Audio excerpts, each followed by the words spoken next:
안녕하세요. 저는 기후행동 비건 네트워크에서 대표를 맡고 있는 조길예라고 합니다. 오늘은 여러분과 기후위기와 미그니즘에 대한 이야기를 한번 나눠보도록 하겠습니다. 잘 아시겠지만 지금 기후위기 상황이 매우 심각하죠. 그래서 전 세계가 사실은 이와 관련해서 논의를 진행하고 있고, 그와 관련해서 대체로 합의된 두 가지 내용이 있습니다. 첫째는 2018년에 인천 송도에서 개최됐던 IPCC 총회에서 결정된 내용인데요.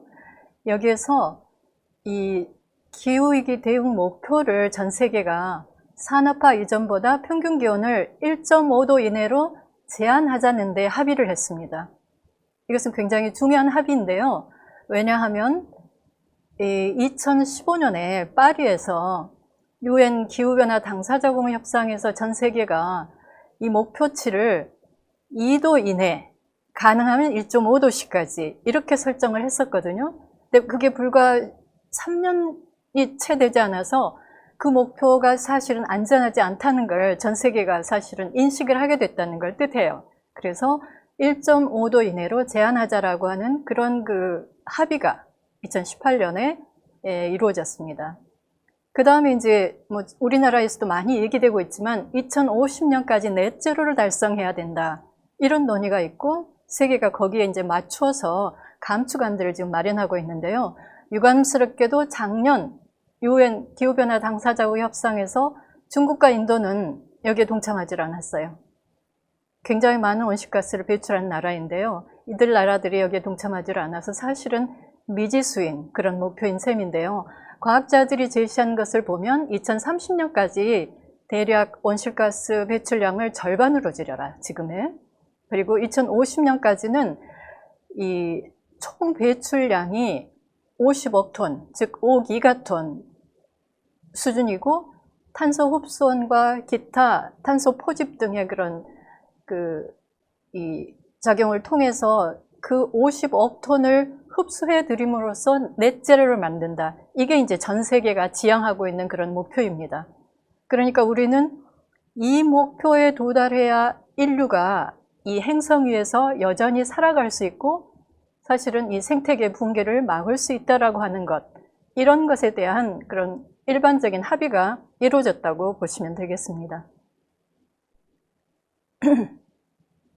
그럼 왜 1.5도인가? 왜 1.5도가 목표가 되었을까요? 지난 300만 년 동안 지구는 단 한 번도 2도를 넘은 적이 없어요. 2도를 넘는다는 것은 매우 두려운 결과를 낳을 수 있다는 걸 뜻하죠. 그리고 이건 지금 IPCC 자료인데요. 자료를 보시면 오른쪽 위쪽에 있는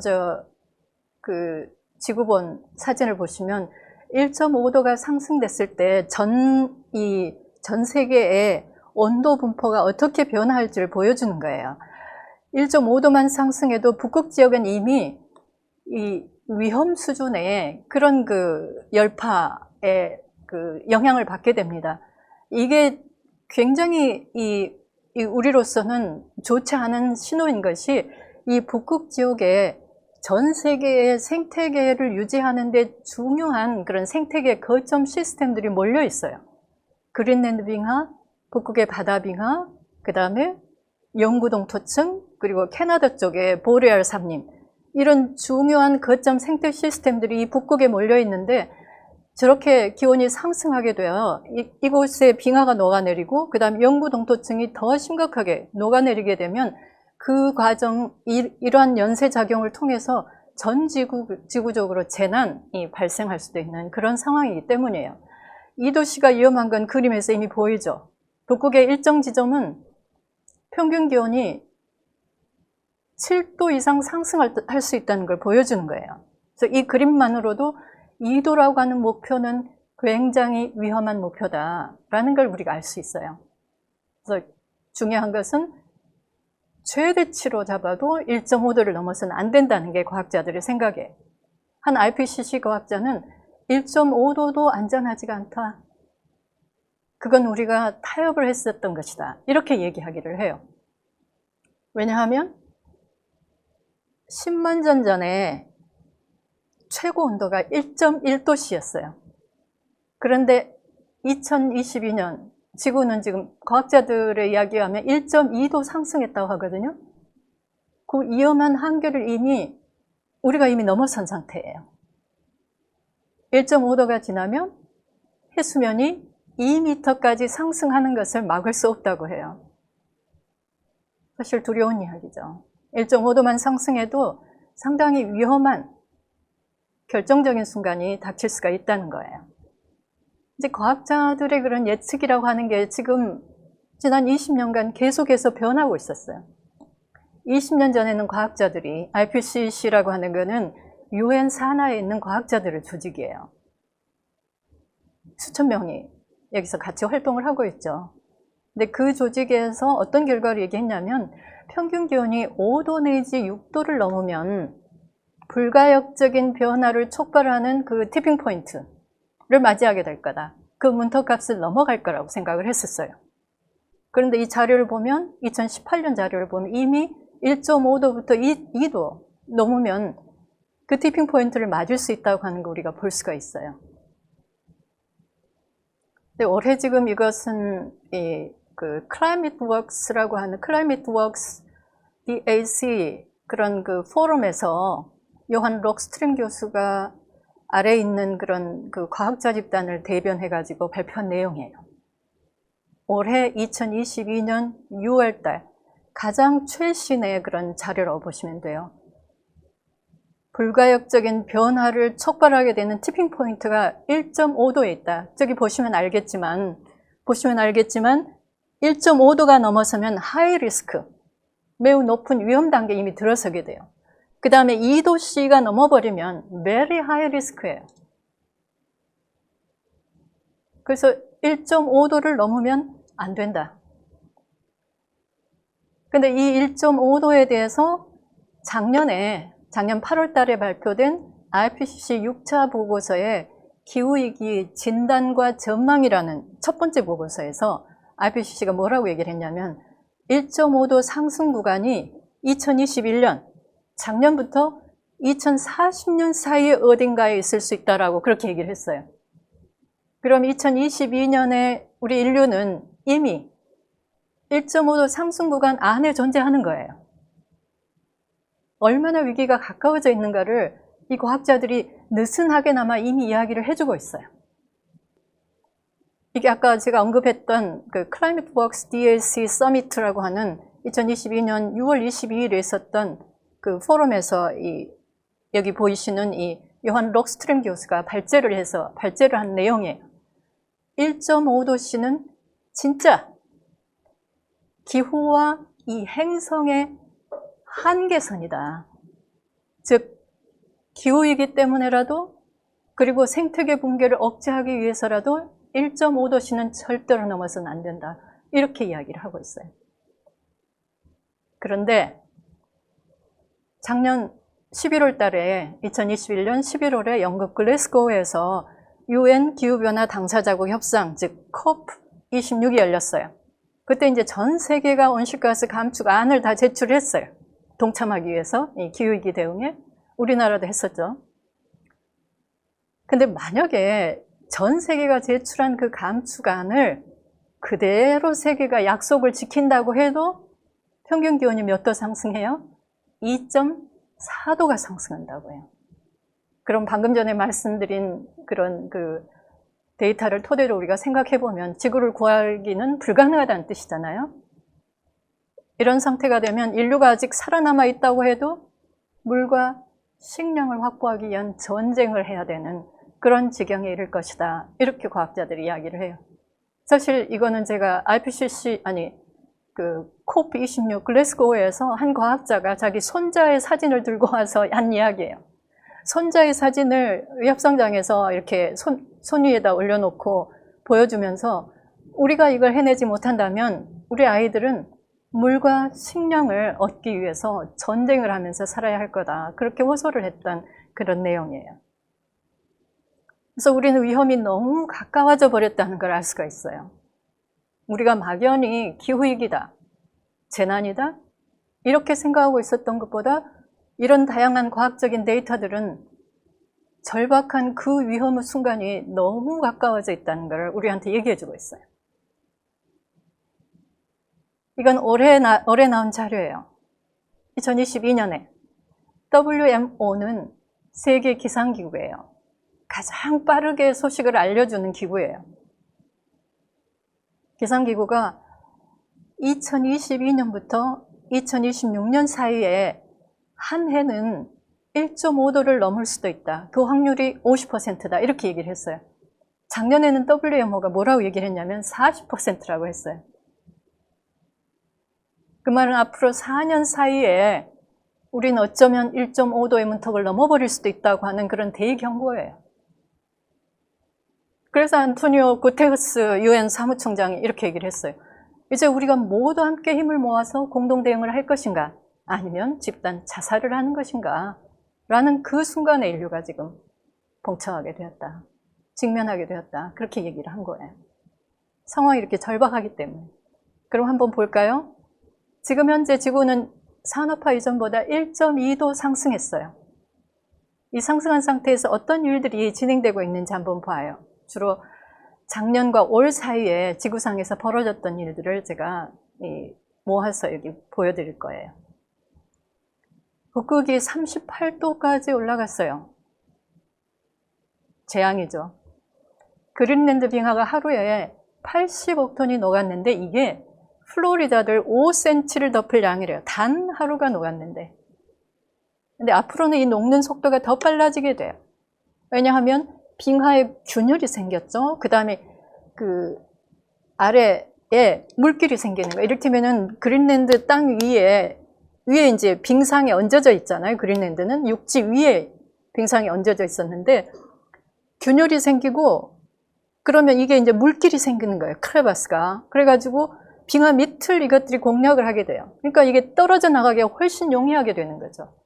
바다 빙하들은 어떤 일이 생겨요? 수온이 상승해요. 북극이 38도가 되었어요. 그러면 수온도 덩달아서 급상승하겠죠. 뜨거운 바다에서 이 북극의 바다 빙하들이 또 급속하게 녹는 그런 일들이 진행이 될 거예요. 그 다음에 이제 영구동토층의 해빙. 사실은 2009년도에 그 코펜하겐 진단서라고 하는 과학자 20명이 1년 동안 모아서 연구해서 모아놓은 그런 결과물이 그 코펜하겐 진단서라는 이름으로 제출이 되었어요. 유엔 협상장에 제출되었던 그런 과학자들의 보고서예요. 거기에서 이미 이 영구동토층 문제를 굉장히 심각하게 얘기를 했었어요. 왜냐하면 이 영구동토층에는 얼마나 많은 탄소가 저장되어 있냐면 그 인류가 지난 150년간 내뿜은 온실가스에 버금가는 양이 이 영구동토층 안에 얼은 상태로 저장이 되어 있는 거예요. 근데 이게 녹아내리기 시작하면 그 안에 저장되어 있었던 탄소가 대기 중으로 배출되기 시작하는 거예요. 특히 메탄의 경우에는 메탄은 굉장히 독특한 물질이어가지고 이 고체 상태일 때는 메탄 얼음, 메탄 하이드레이트 형태로 저장되어 있다가 이 하이드레이트라고 하는 것은 기온이 상승하면 액체를 거치지 않고 바로 기화가 돼버려요. 그래서 녹으면 이 영구동토층 안에 저장되어 있던 그 하이드레이트가 바로 기화돼가지고 대기 중으로 배출이 돼버리는 거예요. 이거는 시한폭탄이다. 과학자들은 그렇게 부르기도 하거든요. 인류가 150년간 내뿜은 온실가스에 버금가는 양이 이 안에 저장되어 있는데 이것들이 지금 녹기 시작해 저렇게 물길이 생긴 거예요. 급적거리면 그 안에서 이제 메탄이 뽀글거리면서 이렇게 올라와요. 근데 이것뿐이 아니에요. 이건 러시아의 톰스크 폴리테크닉 대학에서 작년 늦가을에 겨울 무렵에 발표한 자료예요.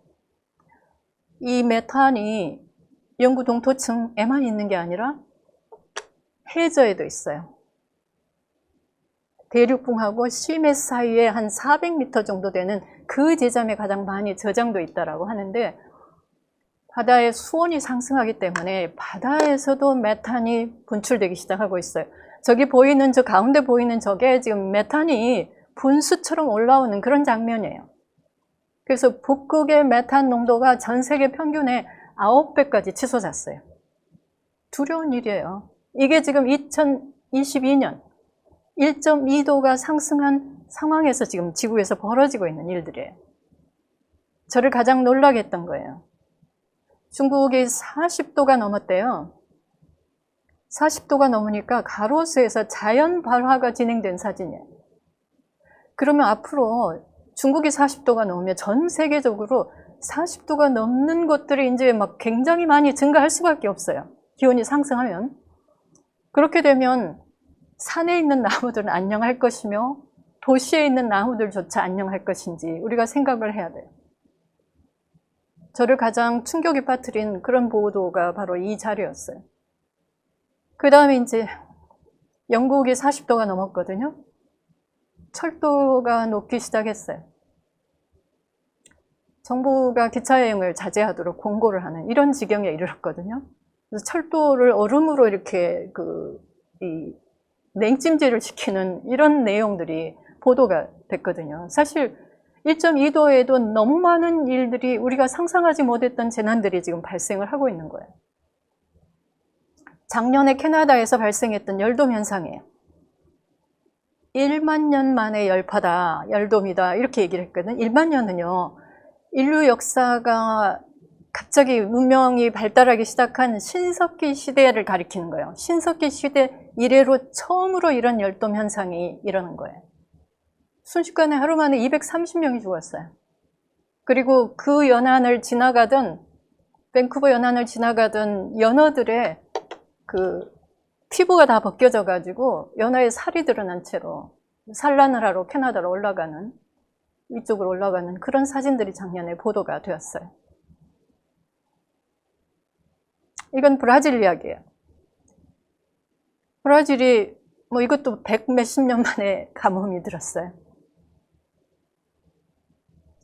모래폭풍이 발생을 했는데 폭이 200km, 광주에서 대전보다 더 먼 거리죠.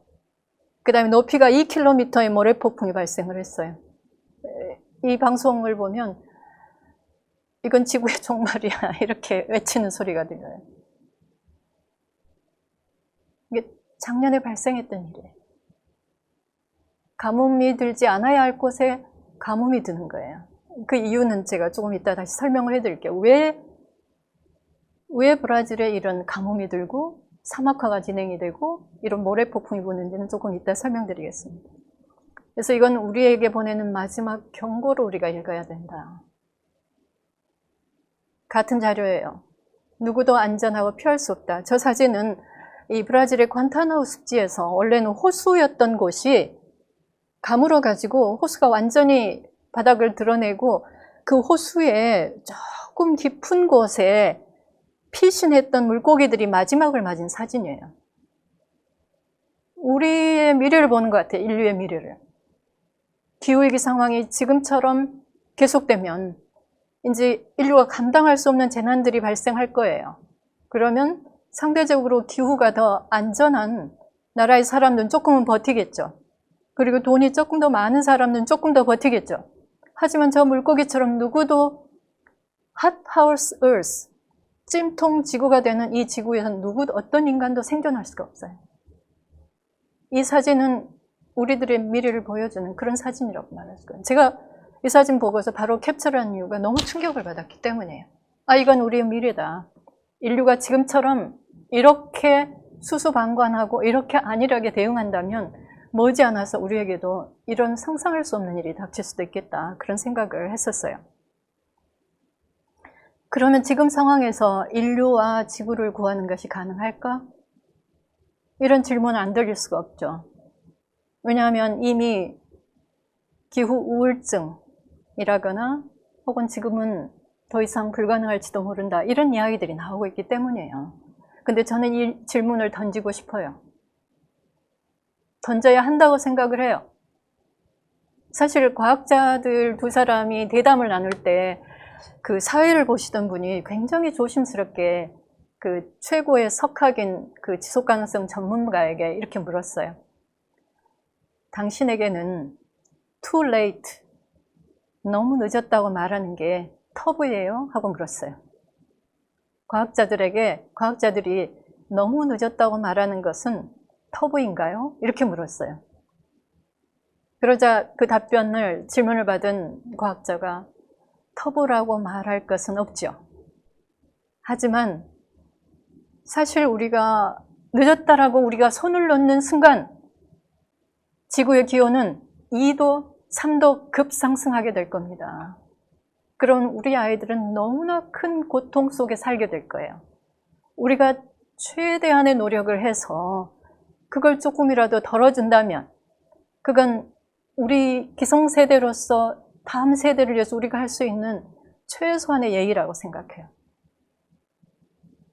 그래서 저는 이 질문을 지금도 던지고 싶어요. 과연 인류와 지구를 구하는 것이 가능할까? 가능해야겠죠. 그러기를 바라요. 작년까지는 굉장히 강력했어요. 그런데 작년을 지나면 뭔가 큰 변화가 올 것 같은 느낌이 들었어요. 저에게는 적어도. 왜냐하면 수많은 데이터들을 제가 계속해서 추정하고 있었기 때문에. 상황은 좋지 않지만 한번 넘어가 보겠습니다. 1.5도 목표는 달성은 가능한가? 이게 작년에 아까 말씀드렸던 COP26 UN 기후변화 당사자고 협상 때 10가지 과학자들의 최신 통찰이라는 이름으로 협상장에서 발표가 되었던 내용이에요. 그리고 이 내용은 아마 협상단들에게 사무국을 통해서 다 전달이 되었을 거예요. 거기 보면 첫 번째 통찰이 뭐냐면 1.5도로 안정화시키는 것은 아직 가능하다. 그러나 즉각적이고 극적인 행동이 필요하다. 각 국가가 우리 산업, 우리 기업 경쟁력 떨어지는데 혹은 내가 지금까지 먹는 거 결정하는 거 내 맘인데 먹는 거 결정이야 내 맘인데 내 맘대로 하고 살고 싶어 라거나 혹은 정부가 혹은 정치가들이 이렇게 가는 것은 내가 다음 선거 때 표를 잃을지도 몰라. 이런 종류의 고민들을 하느라고 그 사람이 그 자리에서 해야 할 일들을 망설인다면 사실은 우리에겐 기회가 없어요. 마찬가지로 시민들도 똑같죠. 모든 영역에서의 이 액션이라고 하는 것은 글로벌 액션이라는 것은 단순히 정치가들 혹은 기업만 이야기 아니에요. 이 행성에다 발을 딛고 있는 모든 사람의 액션이 필요하다. 어떤 액션? 즉각적이고도 극적인 전환을 가져올 수 있는 그런 액션이 필요하다는 뜻이에요. 그래서 어쩌면 1.5도가 가능한가? 이게 이제 작년에 발표된 내용이에요. 최신 자료예요. 1.5도 상승을 67%의 확률로 대개 이제 과학자들이 얘기하는 건 67%예요. 우리가 이렇게 노력하면 67% 확률로 그 목표에 도달할 수 있다. 근데 50%를 한번 볼까요? 50%는 반반의 확률이에요. 성공할 수도 있고 실패할 수 있다가 반반이에요. 저는 이거를 도박의 확률이라고 표현해요. 도박이 반반의 확률이잖아요. 잃거나 따거나.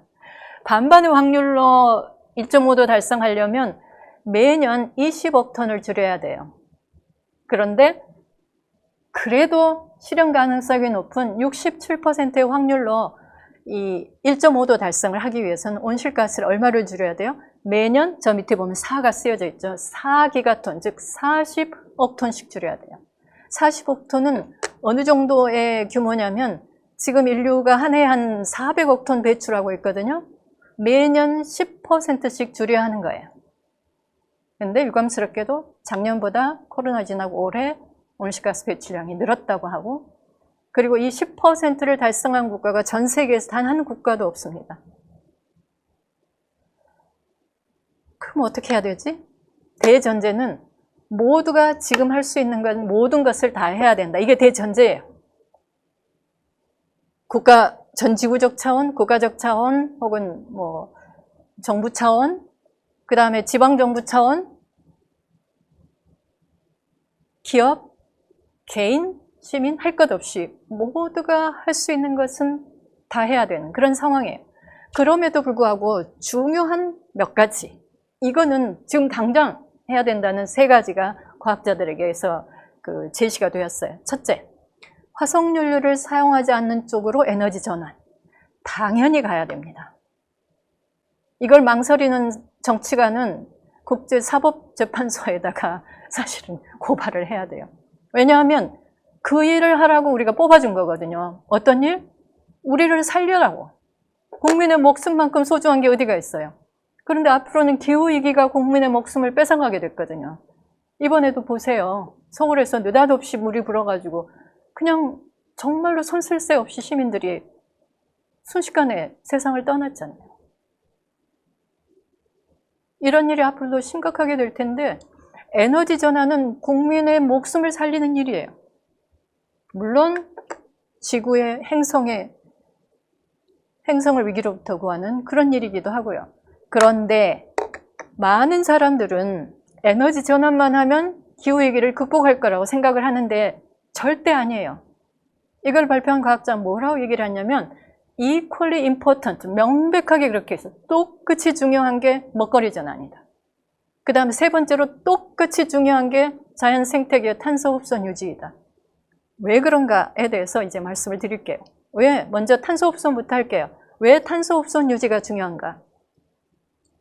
왜냐하면 지금 현재 인간이 배출하는 온실가스의 절반을 생태계가 흡수해주고 있기 때문이에요.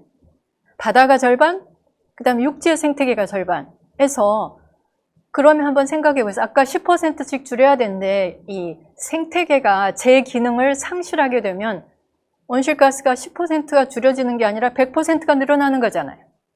게임이 안 되는 거예요.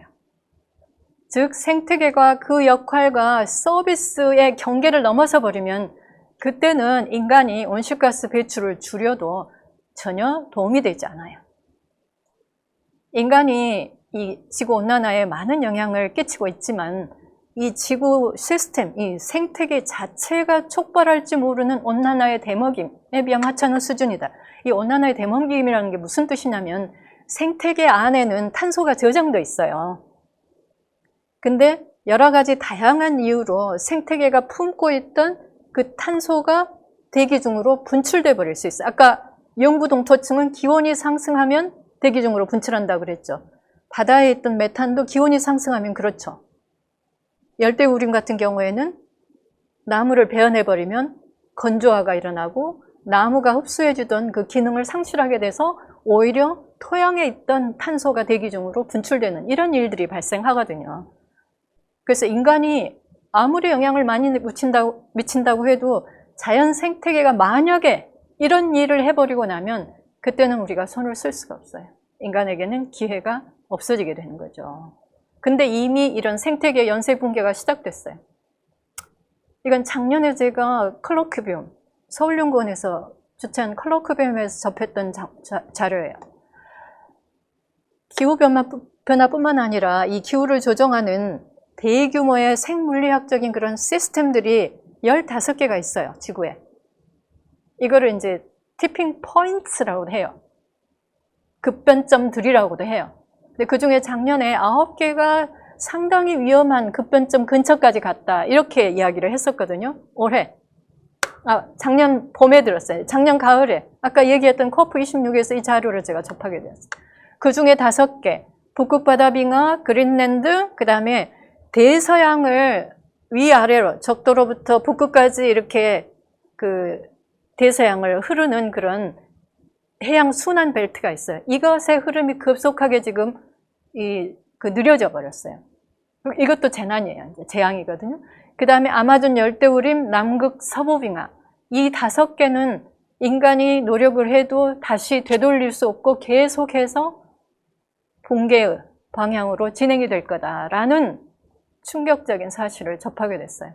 그러면 이제 이것이 워낙 큰 생태 시스템이기 때문에 하나가 붕괴되고 끝나느냐, 그 붕괴는 연쇄작용을 일으키게 돼요. 상당히 저는 이 자료가 굉장히 두려운 자료였어요. 작년 늦가을에 11월에 접한 이 자료가 굉장히 두려운 자료였어요. 그렇기 때문에 제가 작년이 지나면 어려움이 닥칠 수도 있겠다 이런 느낌을 받았던 게 아마 이런 자료들 때문일 거예요. 근데 올해 우리가 그런 것들을 목도하게 되죠.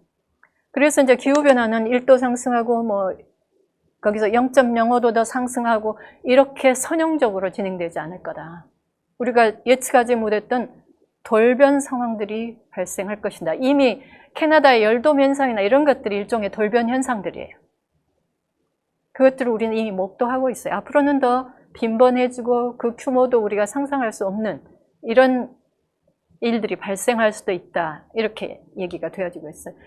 이 얘기는 제가 몇 년 전에 아마 인용했던 그 문장인데 요즘에는 과학자들에게서 빈번하게 인용되어져요. 언론에서도 빈번하게 인용되어지는 자료예요. 매우 그렇게 두렵지 않은 표현이지만 사실상 들여다보면 굉장히 두려운 그런 문장이에요. 그래서 2022년 우리는 얼마를 감축하느냐, 그것도 중요해요. 대한민국이 앞으로 2030년까지 얼마를 감축하겠다 하는 것도 중요해요. 그런데 시간과 속도, 당장 시작해야 되고 굉장히 빠른 속도로 해야지 지구를 돕지. 2025년까지는 아무 일도 안 하고 있다가 그 다음에 한다? 이미 늦었어요. 빠를수록 좋아요. 빠를수록 우리가 지구를 도울 수가 있어요. 빠를수록 생태계를 도울 수가 있어요. 그럼 이제 아까 에너지 전환, 그 다음에 탄소 흡선 유지 중요하다고 했죠. 먹거리 전환도 중요하죠. 먹거리 전환은 왜 또 중요한가? 왜 이게 그렇게 중요한가? 에너지 전환만큼 중요한가? 아까 과학자들의 10가지 통찰 얘기했는데 두 번째 항목이 이거예요. 전 지구적으로 메탄과 아산화질소가 급속하게 증가하기 때문에 이러다가는 전 세계 평균 기온은 2.7도까지 상승하고 말 것이다. 그러면서 이 발표자가 계속 이야기하기를 메탄과 아산화질소라고 하는 온실가스를 이산화탄소하고 똑같은 속도와 규모로 감축해야 된다. 그렇게 얘기를 하고 있어요. 그러면 여기 그림을 보시면 알겠지만 뒤에 배경으로 있는 게 뭐예요? 솥대예요. 솥대. 이게 두 번째 통찰이에요. 두 번째 통찰에서 과학자들이 메탄과 아산화질소를 이산화탄소와 같은 속도로 감축해야 된다. 왜 솥대를 그려놨냐? 축산업에서 배출되는 메탄이 가장 많아요. 전 세계적으로 한 32% 정도 돼요. 아산화질소는 한 64% 정도가 축산업에서 발생해요.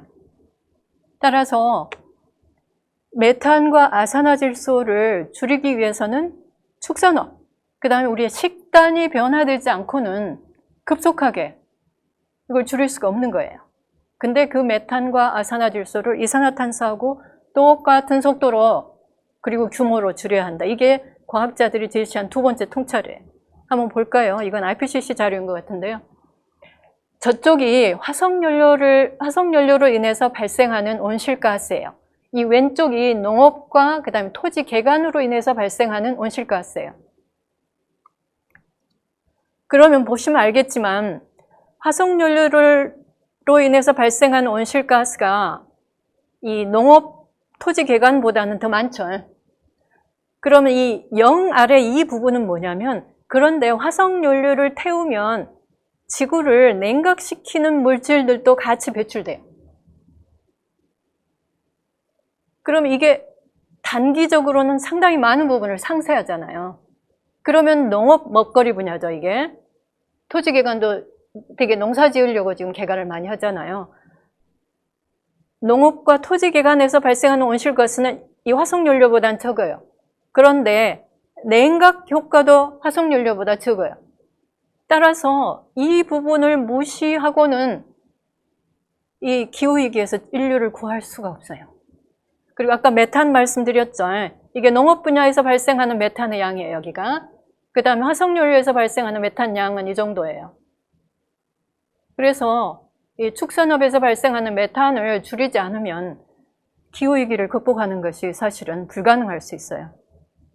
가디언지의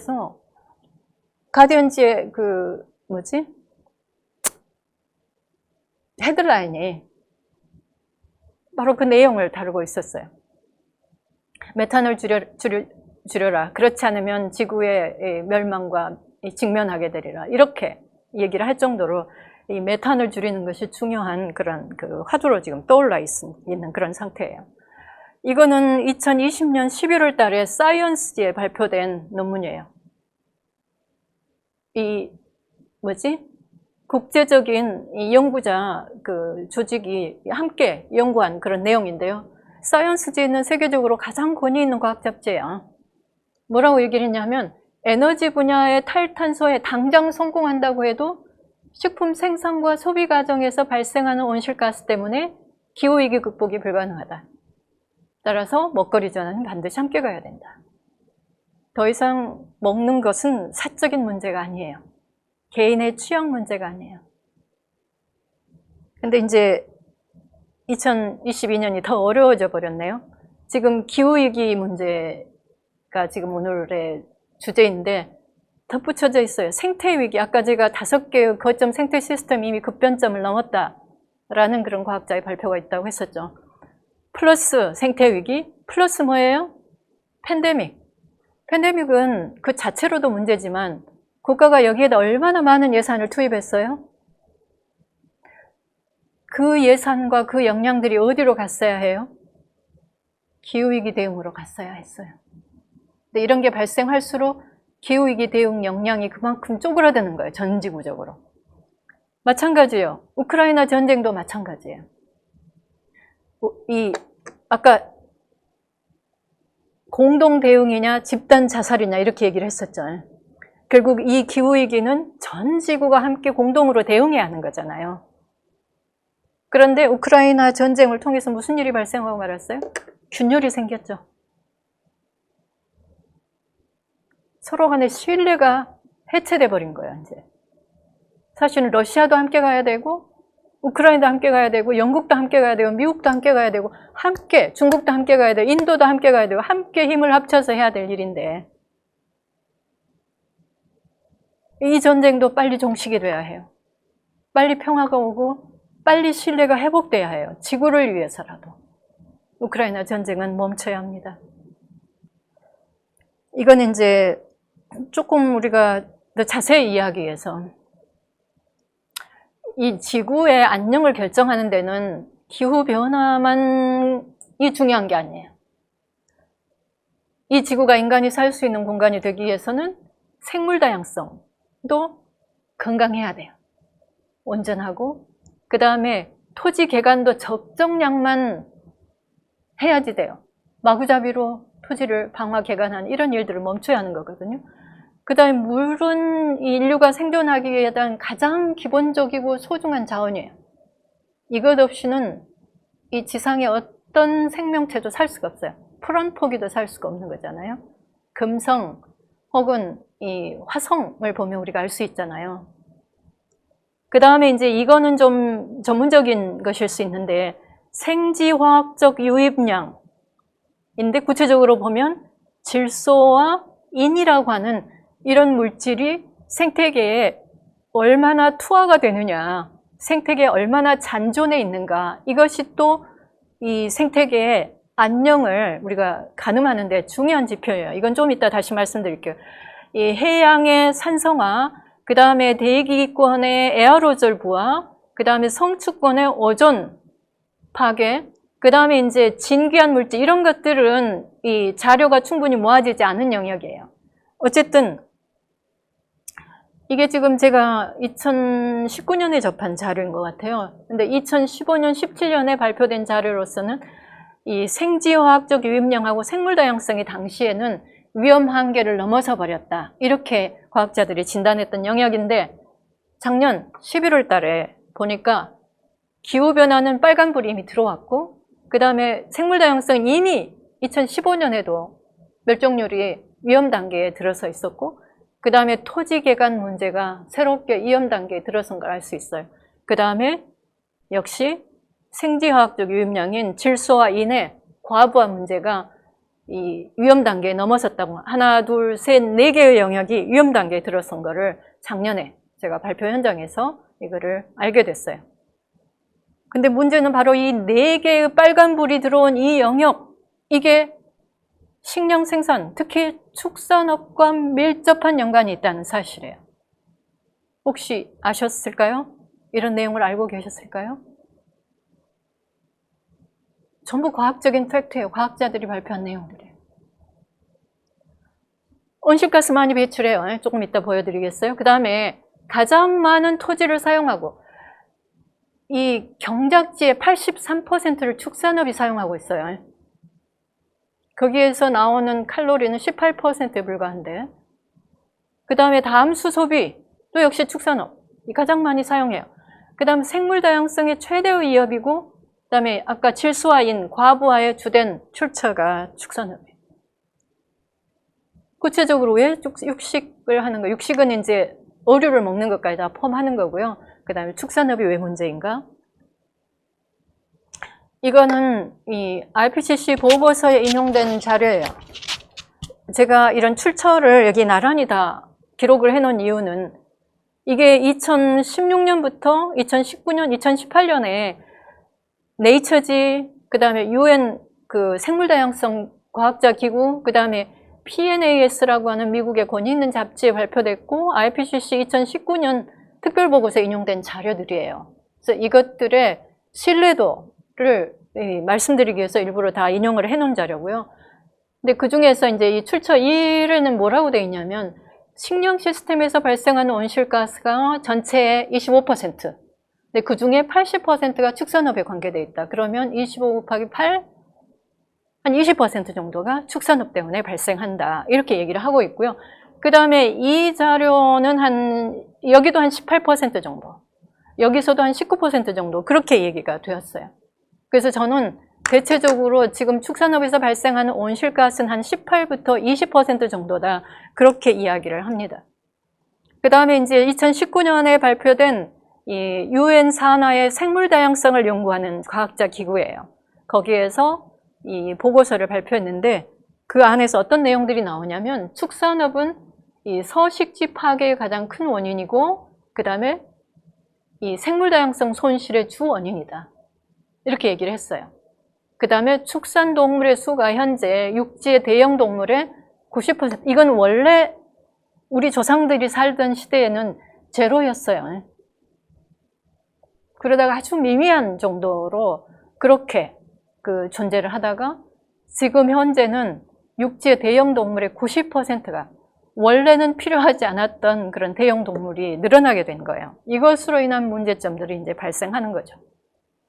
그 다음에 이제 아까 육식의 문제를 얘기하자면 이 어업과 생선, 섭취가 같이 이제 검토가 돼야 하는데 이 산업적 어업, 제가 얼마 전에 경악스러운 기사를 봤어요.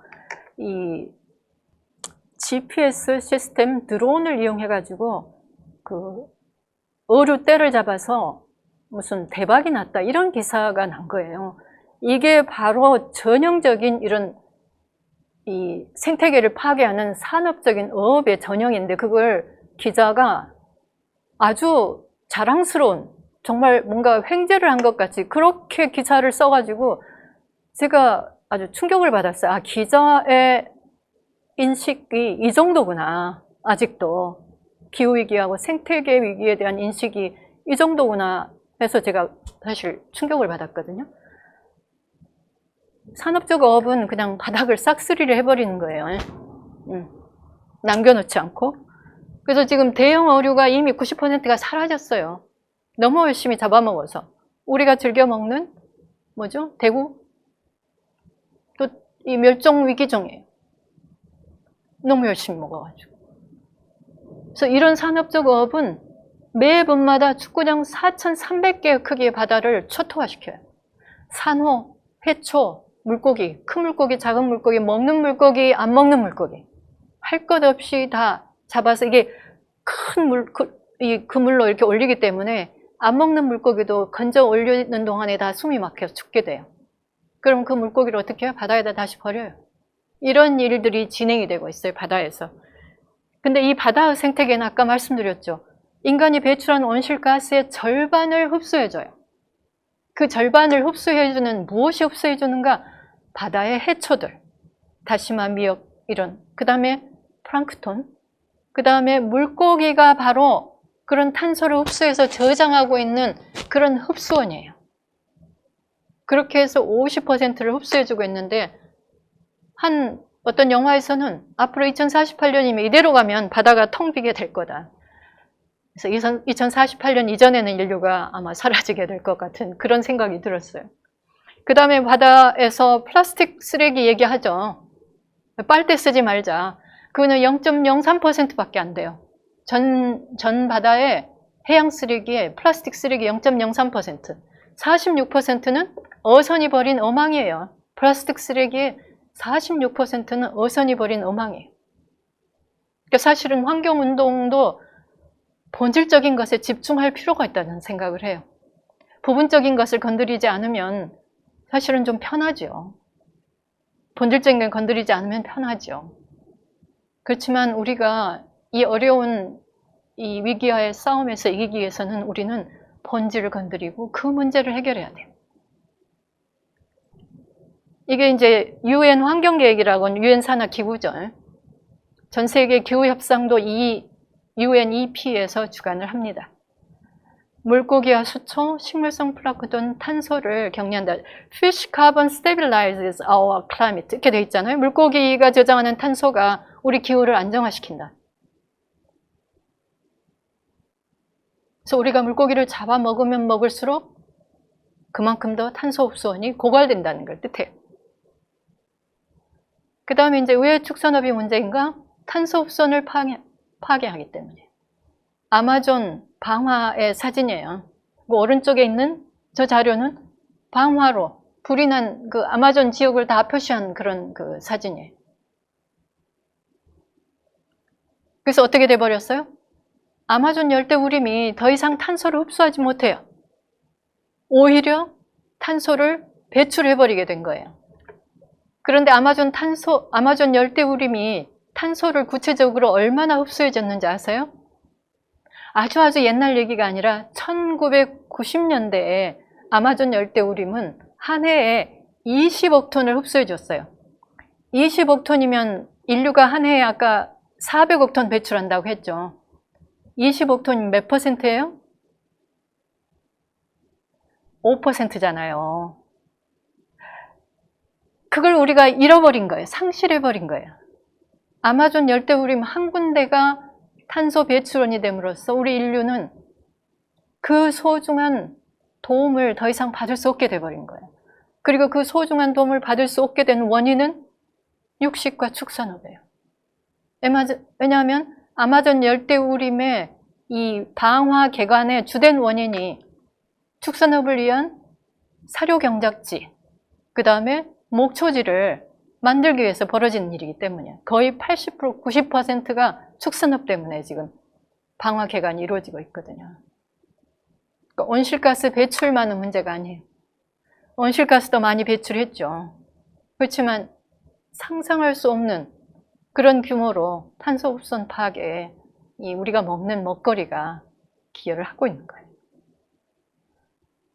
아까 바다에서 우리가 숨쉬는 산소의 50%, 아마존은 20%를 만들어줬어요. 그리고 여기는 3천만 인구의 보금자리예요.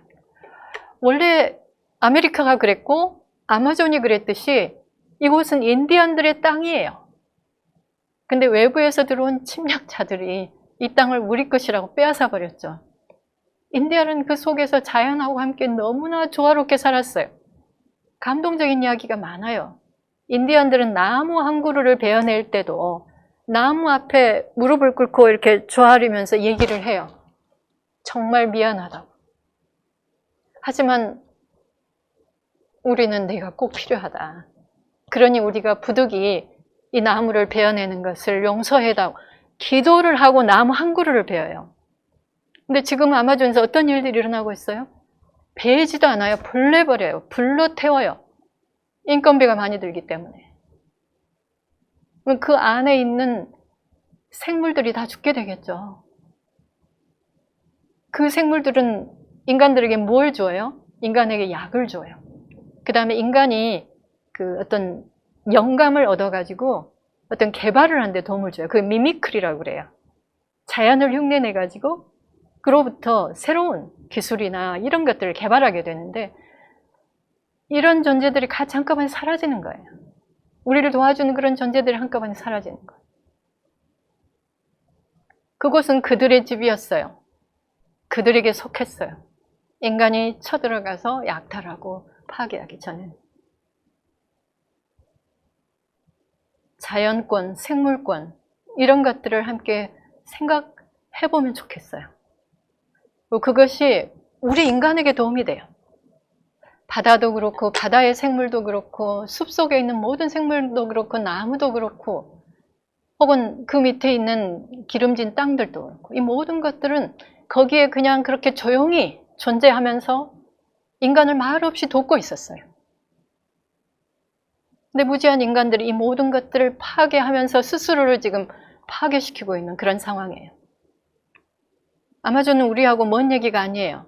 한번 볼까요? 이거는 2019년에 아까 얘기 드렸던 UN 환경계획, UNEP가 보고한 온실가스 배출량 갭 리포트예요. 저도 이거 보고 놀랐어요. 중국이 2018년에 온실가스 배출량이 1.6% 증가해서 137억 톤, 13.7기가톤을 배출했어요.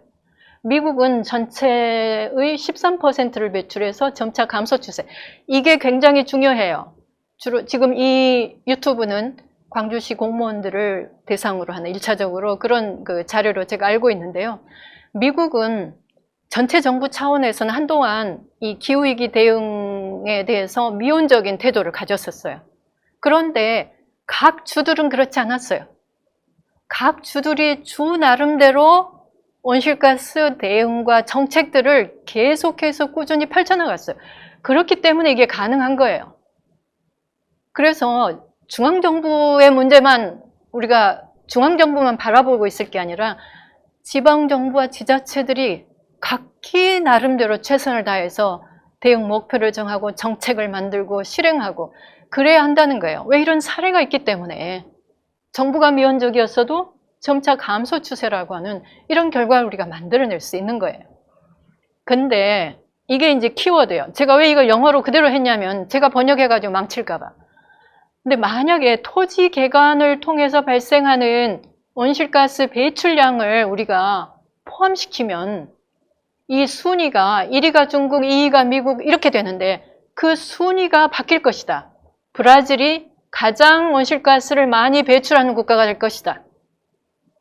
근데 그 아마존에 열대우림을 베어내가지고 온실가스를 배출하는 것을 브라질 사람들이 브라질이 먹고 살기 위해서 한 건가요?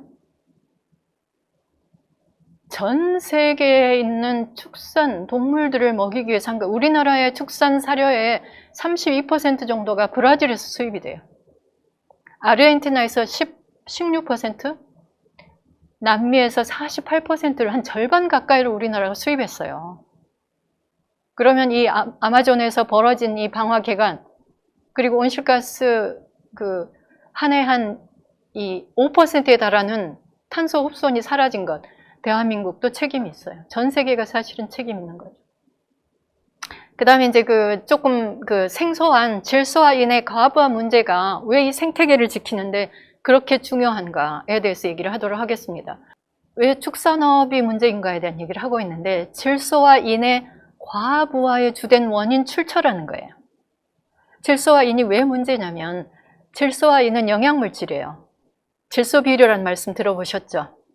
이게 원래 독일의 과학자가 질소 비료를 만든 그 연유가 뭐냐면 개가 정원에 이렇게 소변을 봤는데 거기가 갑자기 잔디가 어마무시하게 파랗게 자라는 거예요. 실제로 저도 그런 경험을 했어요. 담양에 이 텃밭이 있는데 거기다 부분적으로 잔디를 심었는데 이웃집 개들이 와가지고 거기서 이제 일을 보고 가잖아요.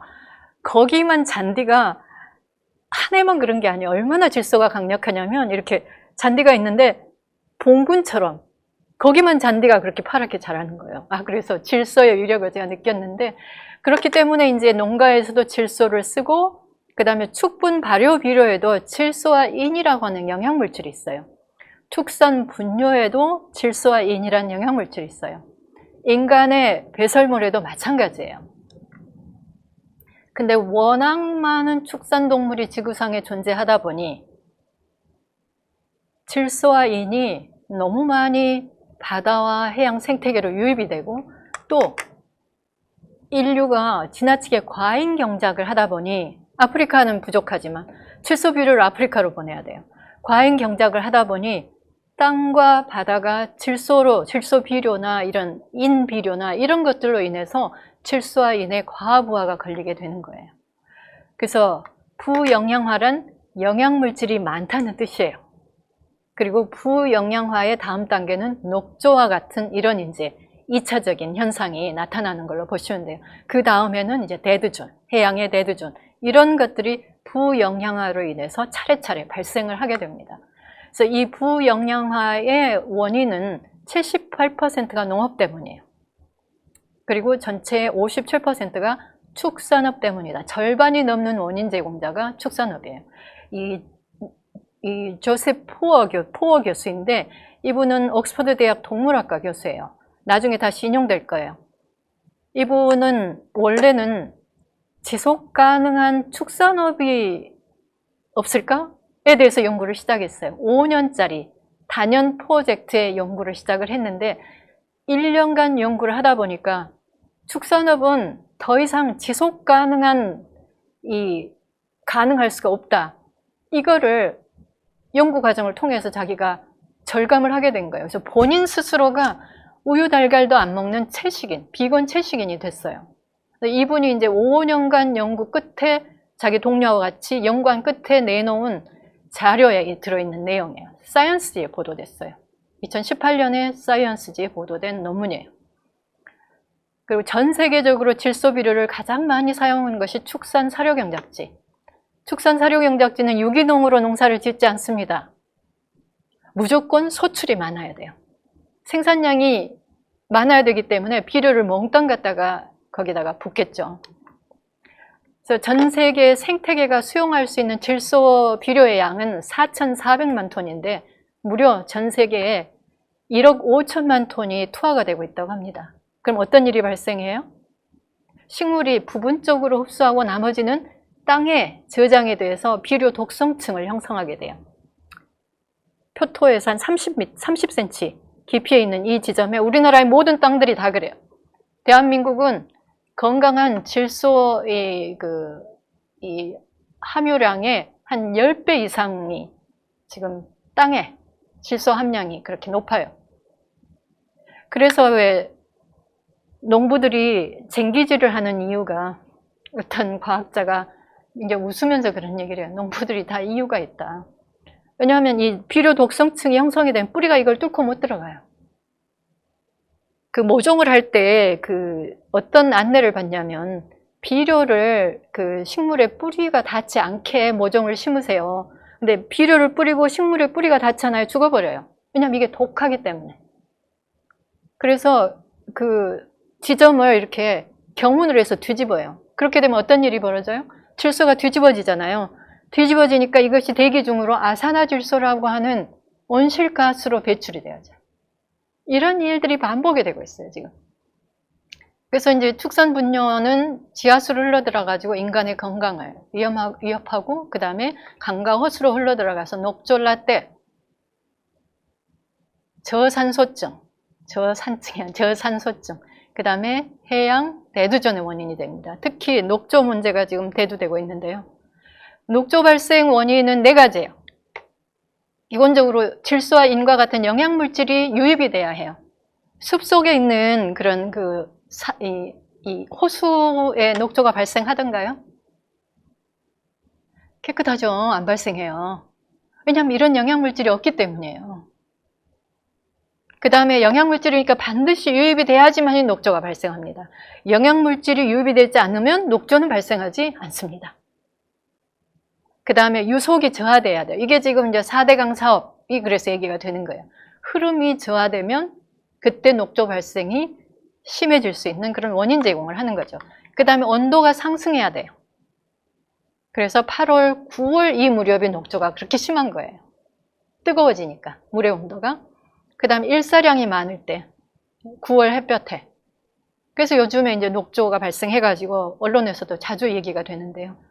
이건 좀 오래된 자료이긴 해요. 이건 대청호 자료입니다. 아마 KBS 뉴스 광장인 것 같은데요. 가축 분뇨 문제를 해결하지 않으면 녹조 문제 해결 어려울 걸로. 이렇게 자막이 붙어 있네요. 이분이 지금 한 이야기예요. 그 다음에 이거 보세요.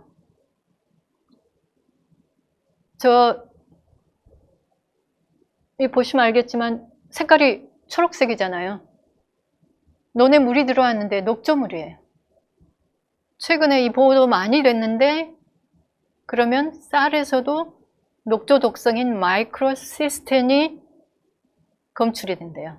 인간의 건강을 해칠 만큼의 그런 마이크로시스텐이 녹조 때문에, 그러니까 무슨 채소며 쌀이며 이런 게 다 안전하지 않은 거예요. 근데 이 녹조가 낙동강만은 문제예요? 대청호만은 문제예요? 금강, 영산강, 대한민국의 모든 강들과 그런 상당히 많은 호수들이 녹조 때문에 신음하게 되고, 심지어 인간이 먹는 그런 수돗물도 이 녹조의 위험에, 마이크로시스텐 독성의 위험에 지금 노출되어 있는 상황이에요. 녹조의 독성은 간에 축적되어 치명적인 손상을 입힌다. 일반적인 정수 과정을 거쳐도 제거되지 않기 때문에 물을 마신 사람의 간에 손상을 입힌다.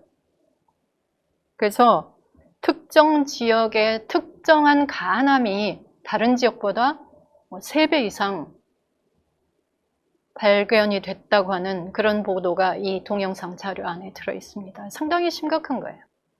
이건 2008년 나사 자료예요. 해양 레드존이 심각한 지역이 이렇게 표시가 됐는데 우리나라 남해가 3번째로 너무 심각해요. 이런 것에 대해서 한 번도 환경부나 사실은 논의가 된 적이 없는데 나사의 자료에는 이런 내용들이 이미 2008년도에 나와 있네요. 지금 제주 앞바다 이런 데 사막화가 진행됐다는 그런 소식을 많이 접하셨을 겁니다. 그 다음에 이제 물 문제예요. 축산업에 물이 많이 들어가는데 어느 정도로 많이 들어가냐면 이 소고기를 생산할 때는 한 15,000, 16,000리터가 들어요. 이 쌀은 한 2,500, 대두도 한 2,500, 그 다음 밀은 1,400, 감자는 130밖에 안 들어요. 그러니까 물이라고 하는 이런 가장 기본적이고 소중한 자원을 지키려면 먹거리를 전환해야 한다는 그런 이야기죠. 물 없으면 못 살잖아요, 우리가. 이거는 2012년에 그 스톡홀름 물연구소가 세계적으로 굉장히 유명한 물연구 기관이에요. 거기에서 했던 이 물 워크숍에서 나온 발표 내용이에요. 사실 2050년까지 물 때문에라도 인류가 거의 비건 채식을 해야 된다. 완전 채식을 해야 된다. 그런 내용이에요. 식량 얘기 말할 것도 없죠. 채식 1인분, 육식 1인분이 채식 22인분이라고 하는 그런 내용이 우리 언론에서도 발표가 됐어요. 전 세계 곡물의 37%가 이 사료로 쓰이는데 이걸 인간의 식량으로 돌리면 20억의 인구를 먹일 수 있는 양이래요. 전 세계 기아 인구가 한 8억 2천? 기아 문제 해결이 되죠. 식단을 바꾸면 식량 위기를 우리가 예방하거나 최소화할 수 있는 가장 좋은 방법도 식단을 바꾸는 거예요. 그러면 전 지구적으로 이 식량이 다 두루 분배가 될 거예요. 근데 지금은 어떤 일이 벌어지고 있느냐? 아프리카 어린아이들은 저렇게 굶주려요. 그렇지만 우리나라를 비롯해서 소와 돼지들은 먹고 있어요. 기아 어린이의 82%가 사료로 축산한 나라에 살고 있다는 그런 보도도 있어요. 우리가 인권, 기후정의 이런 것들을 생각한다면 저는 이 부분을 우리가 놓치지 말아야 한다고 생각해요. 그래서 이게 이제 이것도 과학자들의 이야기예요. 2050년 10억, 100억에 이른다는 전 세계인이 필요로 하는 그런 식품 수요를 감당하고 게다가 인류가 건강하게 살 수 있는 그 수준으로 먹거리를 배분하려면 육식을 비건 수준으로 줄여야 가능하다. 거꾸로 얘기하면 우리가 비건 수준으로 줄이게 되면 전 세계가 굶주리지 않아도 된다. 또 다른 말로 얘기하면 식량 때문에 전 세계가 전쟁을 하지 않아도 된다. 이런 이야기가 되는 거예요. 과학자들이 얘기한 내용이. 또 비건이 등장한 이유는 그뿐이 아니에요. 온실가스를 무려 70%나 줄일 수 있어요. 2050년에 100억 인구가 먹더라도 3.4기가톤, 34억 톤만 배출해요. 근데 지금처럼 먹으면 114억 톤을 배출하거든요. 그러니까 이 차이가 무려 70억 톤, 70%를 절약할 수가 있어요. 아까 제가 과학자들이 제시한 2050년 넷제로 시나리오에서 2050년에 총 배출량이 50억 톤이어야 한다고 했잖아요. 근데 지금처럼 먹으면 50억 톤을 추가해버리잖아요. 그러니까 넷제로 달성을 용이하게 하는 것도 식단의 전환이고, 가능하면 비건 채식으로 인류가 전환할수록 이 모든 과정이 쉬워지는 거예요. 우리들의 고난이 그만큼 줄어드는 거예요. 그리고 비건 하면은 건강상의 문제가 있다. 근데 사실은 이 소크라테스도 그렇고 아인슈타인도 그렇고 채식인들이었어요. 이분들이 다 세상에서 위대한 일을 하고 역사가 다 기억해주고 세상에서 제일 천재적인 인물로 지금도 그렇게 기억된 아인슈타인도 채식을 했어요. 채식은 상서로운 일이다. 이렇게 얘기를 했어요. 걱정하지 않으셔도 돼요. 그리고 채식을 위한 그런 건강 정보를 받으시면 돼요. 방법이 없는 게 아니에요. 어느 정도로 차이가 나냐면 온실가스가, 여기가 지금 그 완두콩이거든요. 단백질 100g을 섭취할 때 0.4kg의 온실가스를 배출해요. 그런데 이 소고기는 50kg을 배출해요. 이게 125배예요. 온실가스 배출량 차이가 똑같은 단백질인데 125배나 차이가 나요. 그 다음에 새우. 양식 새우도 만만치가 않아요. 많죠. 치즈 많이 배출해요. 그 다음에 양식 어류도 만만치가 않아요. 육류, 축산업뿐만 아니라 어업도 사실은 굉장히 큰 문제를 가지고 있다. 바다에서 그냥 이렇게 헤엄치고 있는 게 아니에요. 영원히 그 아이들이 헤엄치고 번성하는 게 아니에요. 인간 때문에. 불가능하게 돼버렸어요, 지금. 그 다음에 이제 아까 메탄을 줄여야 한다. 그 다음에 작년 유엔 협상에서도 메탄 협약을 전 세계가 맺자. 뭐 이런 얘기가 나온 것은 바로 이 지점 때문인데요. 지금 기후위기가 굉장히 급박하게 진행되잖아요. 그럼 우리가 할 수만 있다면 급박하게 냉각을 시키면 좋겠죠. 빨리 냉각시키는 무슨 그냥 저 위에서 찬물이나 얼음을 뿌려서라도 빨리 냉각시키면 좋겠죠. 그 냉각 효과를 내는데 이 축산업이 연관이 돼 있어요. 축산업에서 주로 배출되는 온실가스 중에 메탄, 그 다음에 대륙간 오존, 블랙카본이 있어요. 축산과 관련해서. 아까 메탄은 말씀드렸죠. 축산업에서 메탄이 배출된다. 블랙카본은 개간을 할 때, 숲을 불 때울 때 이게 발생하는 거예요. 그러니까 옛날에 그 나무로 불 때서 요리하고 여기서도 물론 발생하죠. 벽난로에서도 물론 발생해요. 마찬가지로 숲이 불탈 때 블랙카본. 그래서 아마존 열대우림을 불태우면 이산화탄소만 대기 중으로 배출되는 게 아니라 블랙카본이라는 굉장히 강력한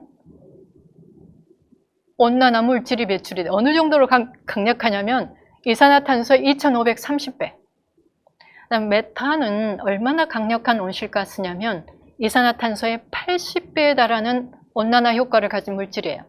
근데 이산화탄소는 한 번 배출되면 대기 중에 100년 내지 1000년 동안 머물러 있거든요. 근데 이 메탄은 80배나 강력한 물질이지만 12년이면 대기 중에서 대부분 사라져요.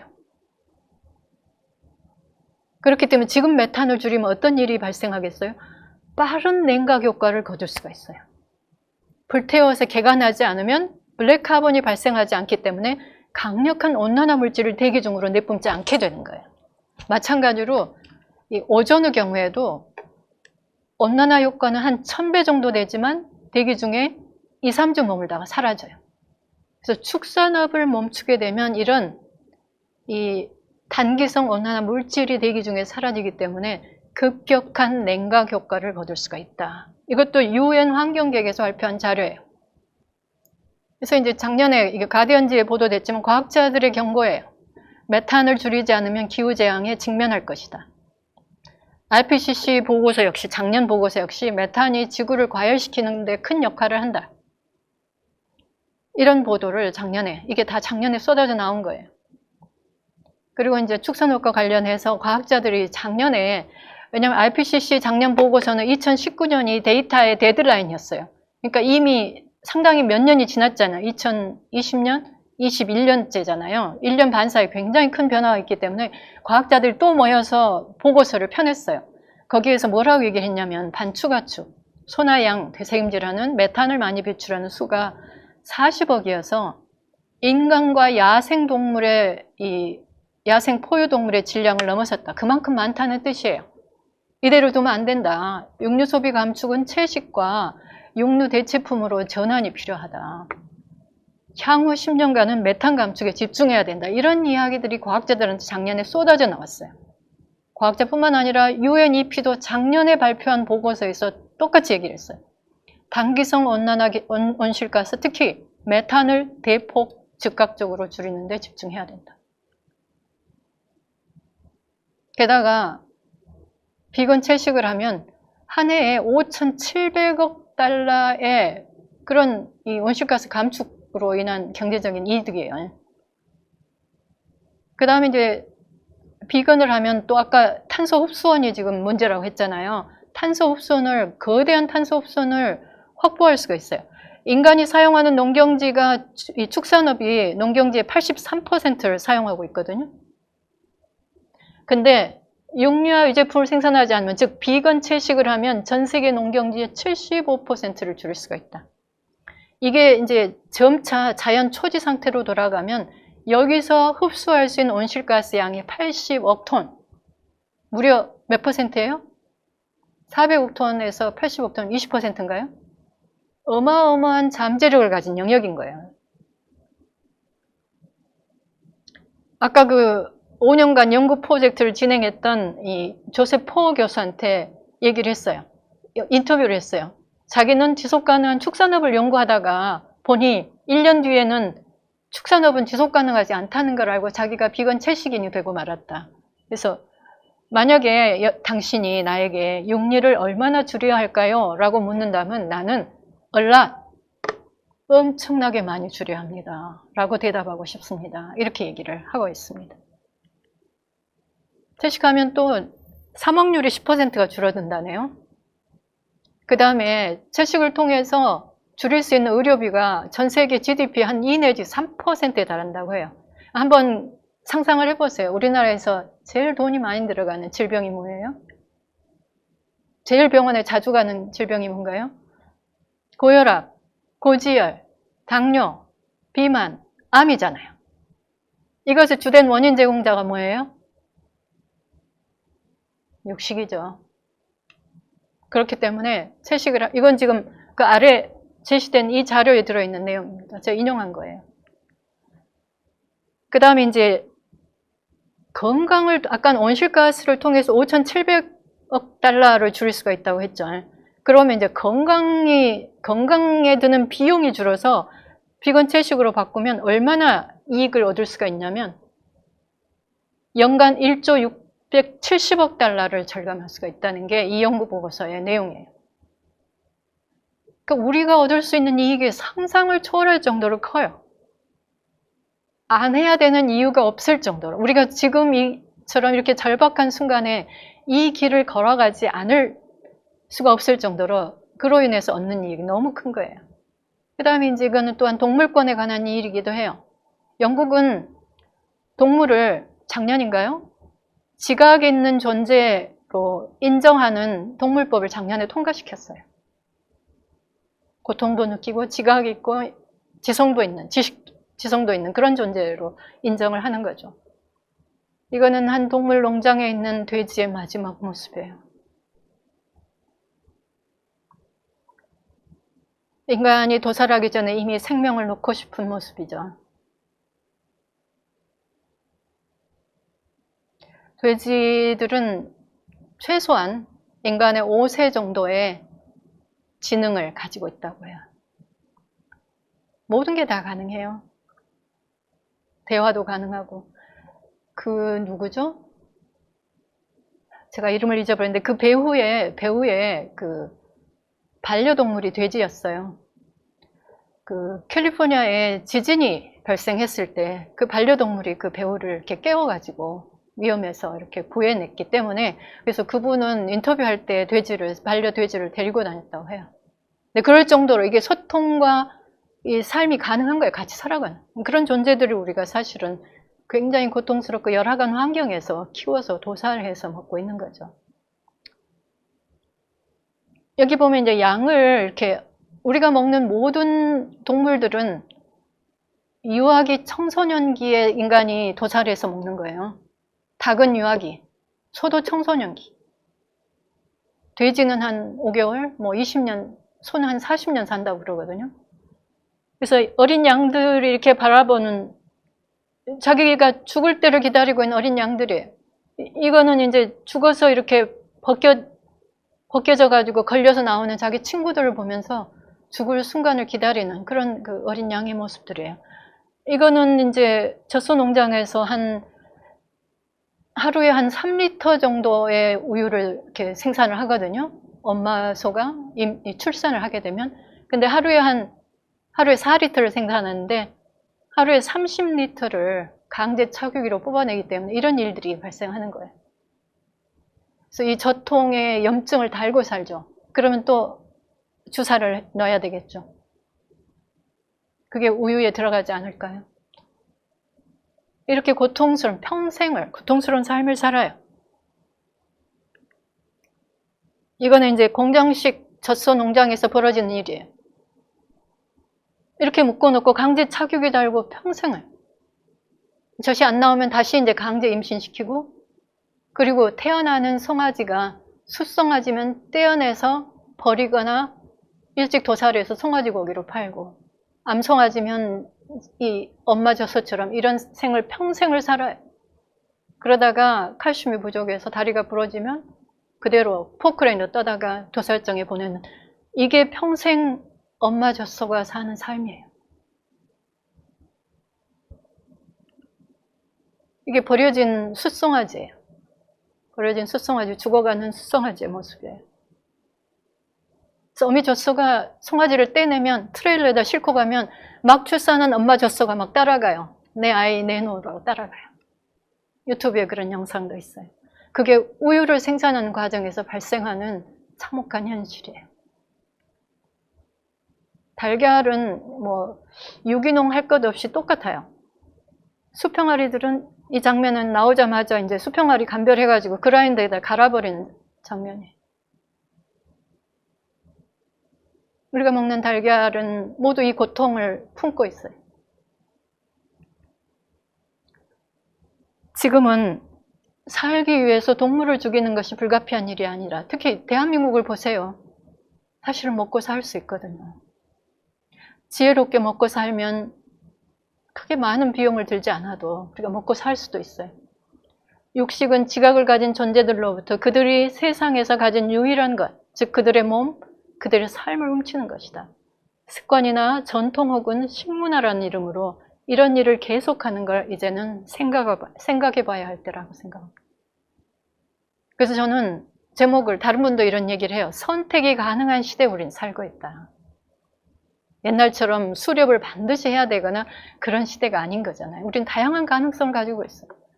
심지어 남극에서도 식물을 재배하잖아요. 그러면 이렇게 날씨가 좋은 대한민국에서는 뭔들 못하겠어요. 인간이 지혜를 모으면 사실은 못할 일이 없어요.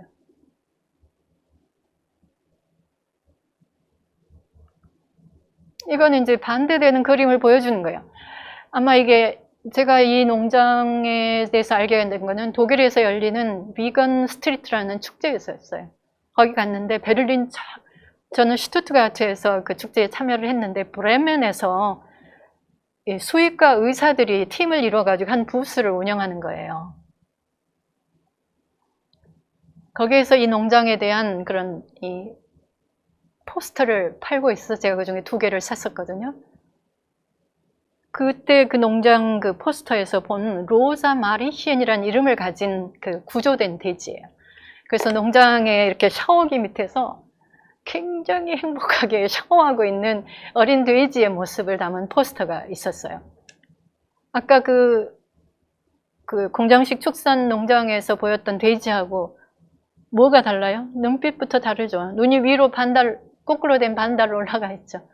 이 포스터의 제목이 더 나은 세상으로 가는 산책 혹은 소풍이었어요. 너무나 아름다운 이야기였어요. 만약에 한국이 혹은 온 세상이 동물에 대해서 이렇게 배려하는 세상이 된다면 인간에 대해서는 어떤 태도를 보일까요? 인간에 대해서는 더 했으면 더 했지 덜 하지 않을 거 아니에요. 생명에 대해서 공감하고 그들의 목소리에 귀를 기울일 수 있는 그런 사회, 그런 세상이라면 동료 인간에 대해서 난 똑같은 그런 공감과 배려를 보일 거라고 생각해요. 그런 세상이 혹시 우리가 원하는 세상이 아닐까. 그래서 이런 변화는 그런 변화로 가는, 세상이 그렇게 변화하는 과정을 우리에게 제공해 주지 않을까. 저는 그런 기대를 가지고 있어요. 틀림없이 그럴 거라고 저는 생각을 해요. 왜 아니겠어요? 동물을 소중하게 생각하면 당연히 인간을 소중하게 생각하겠죠. 이것도 같은 농장에서 나온 사진이에요. 이름이 있어요. 이 아이는 이름이 마티스예요. 사연이 있어요. 이 아이의 엄마는 원래 이 호프 부텐란트 농장이 아니라 다른 농장에서 살고 있는 젖소였어요. 임신을 했어요. 근데 임신을 해가지고 숫송아지를 낳으면 그 아이는 죽게 되는 거잖아요. 결국. 근데 이 호프 부텐란트 농장에 이 마티스를 임신한 엄마 소가 어느 날 호프 부텐란트 농장 위에 떡하니 서 있는 거예요.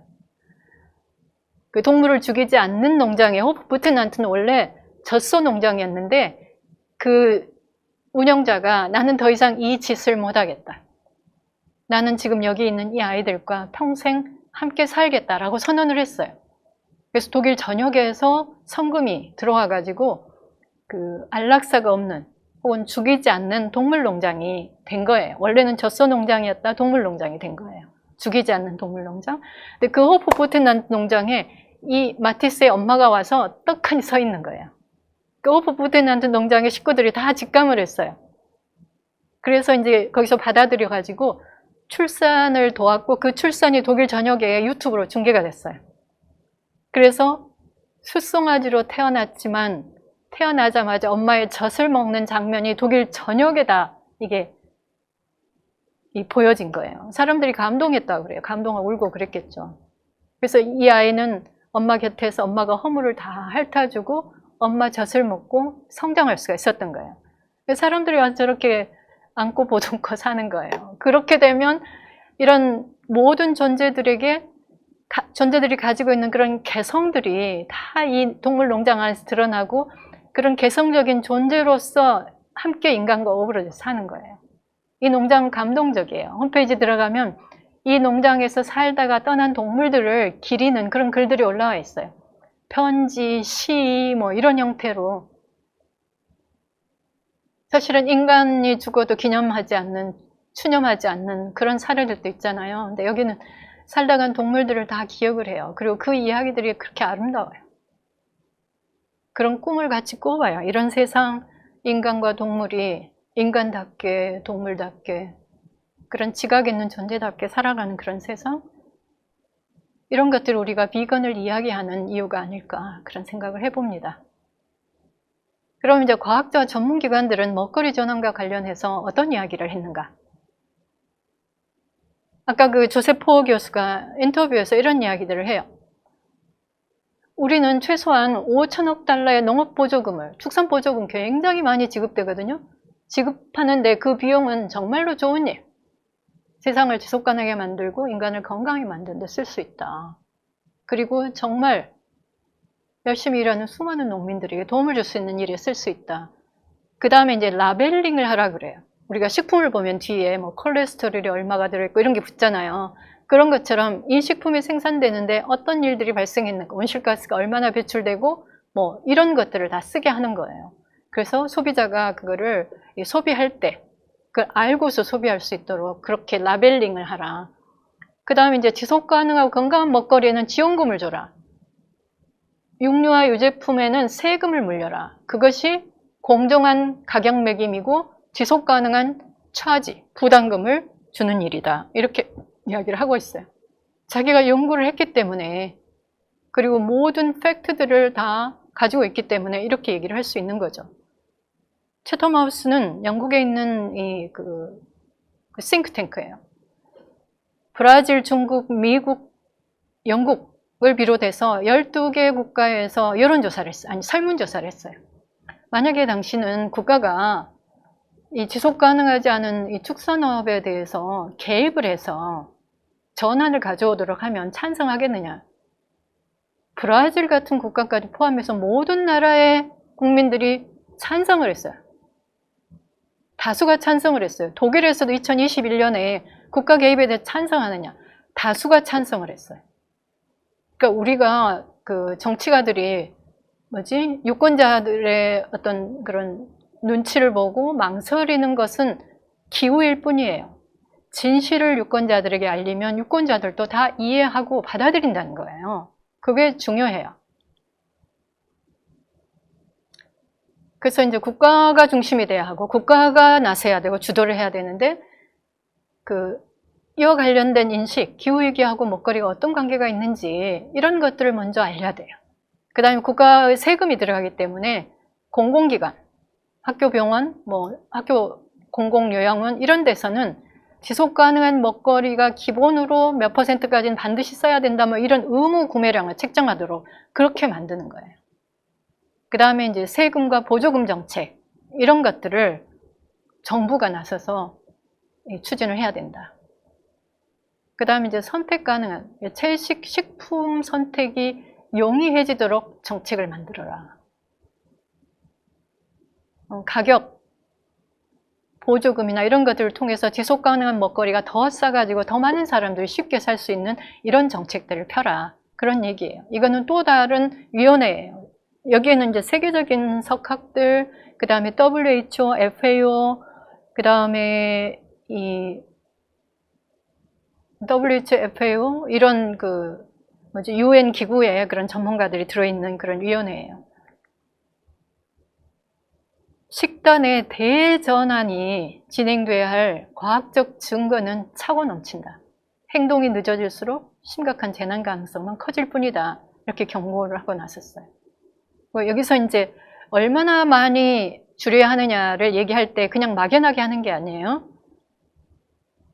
기후변화 측면에서 이 정도 안에서 5기가톤 안에 머물러야 하기 때문이고, 그 다음 질소는 연간 90테라그램 정도, 이는 연간 8테라그램. 구체적으로 과학적 데이터에 근거해가지고 이렇게 사용해야지만이 이 기후와 생태계가 유지되기 때문에 이만큼 줄여라, 이렇게 얘기를 하는 거예요. 그냥 주먹구구식으로 얘기하는 게 아니에요. 여기서 이제 중요한 게, 오늘은 비거니즘에 대한 이야기이기 때문에 이 단백질 부분을 한번 볼까요? 여기가 이제 육류예요. 이 부분은 뭐냐면 맥시멈이에요. 최대치가 하루에 요만큼을 넘어서면 안 된다.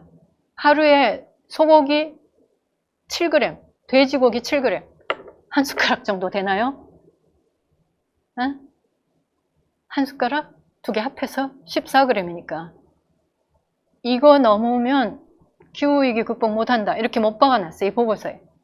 그 다음에 이 옆에 있는 이 0이라는 게 무슨 뜻이냐면 안 먹어도 된다는 뜻이에요. 제로.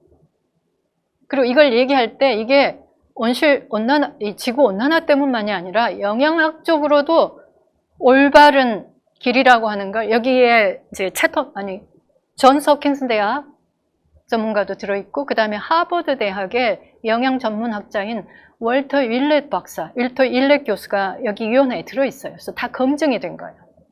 WHO도 같이 검증을 했기 때문에. 그래서 육류를 하나도 먹지 않아도 된다는 뜻이에요, 이거는. 그 단백질은 다른 곳에서 보충할 수가 있다는 거예요.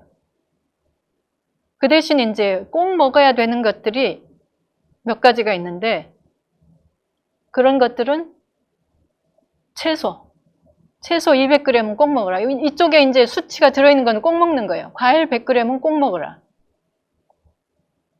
또 꼭 먹어야 할 게 있어요. 견과류 25g은 꼭 먹어라. 그 다음에 불포화지방 20g도 꼭 먹어라. 그 밖에는 제로 베이스에서 출발해요. 안 먹어도 되는 거예요. 그리고 최대치가 붉은 육류는 하루는 14g이에요. 그 정도로 급격하게 줄여야 된다는 거예요. 그래서 심지어 그 똑같은 위원회에서 아예 이렇게 요리를 해가지고 이런 거 먹고 살아라. 과학자들이 이런 일을 하고 있어요. 최정상의 과학자들이. 식단을 직접 제시해 보이면서 이런 음식 먹고 살아라. 그렇게 얘기를 하고 있어요. 굉장히 화려하죠. 뭐 때문에 채소가 많이 들어가서. 이런 식단을 직접 만들어서 언론에다가 이거를 공표를 했어요. 제가 그냥 그대로 번역한 거예요. 육류와 유제품이 여기 제시된 범위에서 조금이라도 넘게 되면 이런 목표 달성이 어렵거나 불가능하다. impossible. 딱 그렇게 돼 있어요. 그래서 채식식품 주로 소비하고 육류는 급격하게 줄여야 하고 건강한 식품성에 대한 접근성을 정부 정책으로 이걸 만들어 가야 해요. 그 다음에 건강식품에 대한 정보와 식품 마케팅 분야에서 그러니까 무조건 막 한우 이렇게 광고를 하는 게 아니라 정말 지구와 인간의 건강의 기준에서 그런 거를 마케팅을 하는 이런 것들을 개선해 가야 한다. 공중건강에 대한 정보와 지속가능성 교육에 정부가 투자해야 된다. 식단에 대해서 조언하고 굉장히 구체적인 일들을 정부 기구가 식품 우리 보건복지부 이런 데서 해야 되는 거예요, 지금.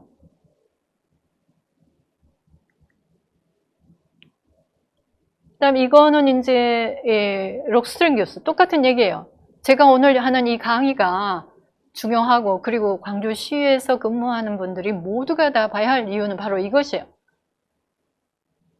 정부가 앞장서서 올바른 프레임워크를 제공해야 된다.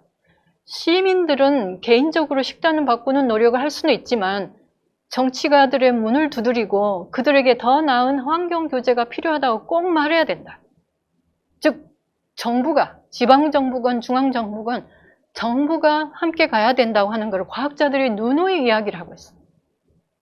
절대 안 돼요. 개인이 해서 제가 오늘 아무리 목이 터져라고 저희 단체의 힘을 빌어서 함께 일을 한다고 해도 이 일은 이룰 수가 없어요. 반드시 정부가 이를 정책화하고 제도화해야 됩니다. 이거는 유엔 생물다양성 기구에서 한 내용이에요. 축산보조금 삭제하라. 식물성 식품 보조금은 늘려라.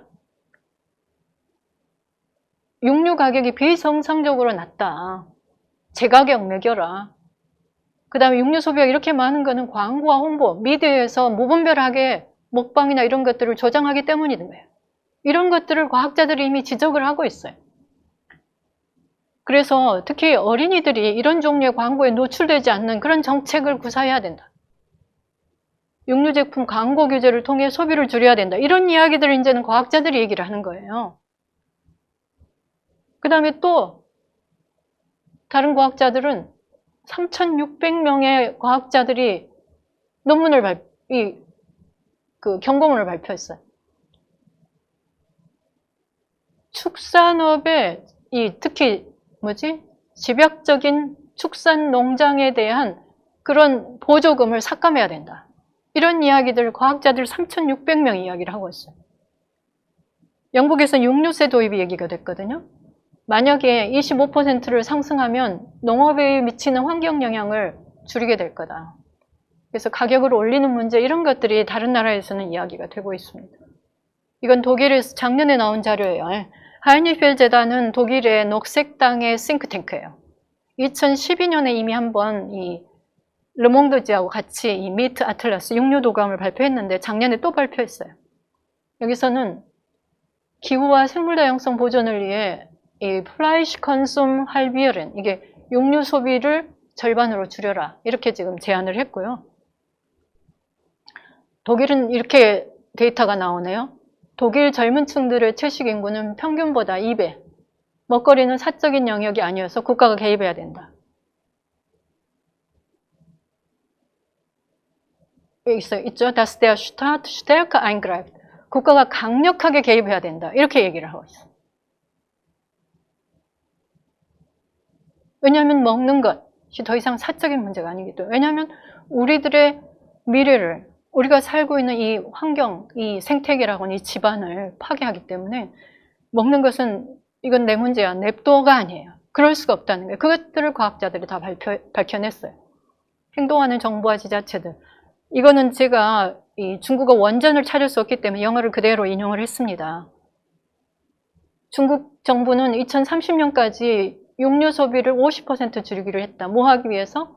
환경오염, 기후변화에 대응하고 그 다음에 비만을 줄이기 위해서 2030년까지 육류 소비 50% 줄이기로 했다. 대단하죠? 굉장히 혁명적이죠. 그리고 그걸 위해서 정부의 보조금과 그 다음에 이런 육류 대체식품을 이 급식소에서, 학교와 또 이런 급식소에서 의무적으로 구입하도록 그런 의무 할당량을 규정하고 있어요. 이걸 그냥 냅두는 게 아니라 정부가 보조금을 지급하면서 이 일을 추진을 시키고 있습니다. 할 일이에요. 이건 올해 발표된 내용이에요. 네덜란드는 축산 사육도수를 30%를 줄이기로 했어요. 국가적으로 이미 진행이 되고 있어요. 이런 일들이. 이 네덜란드 하알렘시는 공공장소에서 육류 광고 금지. 과학자들이 지금 앞에서 그렇게 얘기했었죠. 여러 번. 그래서 실제로 광고 금지를 이렇게 도입한 도시들이 생겨나고 있어요. 이건 아까 계속 얘기했던 UNEP에서 제가 가져온 자료예요.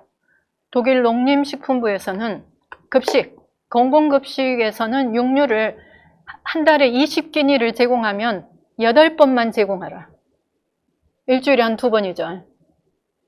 우리나라에선 지금 일주일에 한 번 채식을 한다고 그래도 지금 난리죠. 여기저기서. 근데 독일은 국가가 나서서 일주일에 2번만 해라. 그러니까 튜빙겐이라고 하는 유명한 대학 도시가 있어요. 이 튜빙겐에 있는 학교들은 일주일에 한 번만 육식급식을 제공을 한대요. 육류급식을.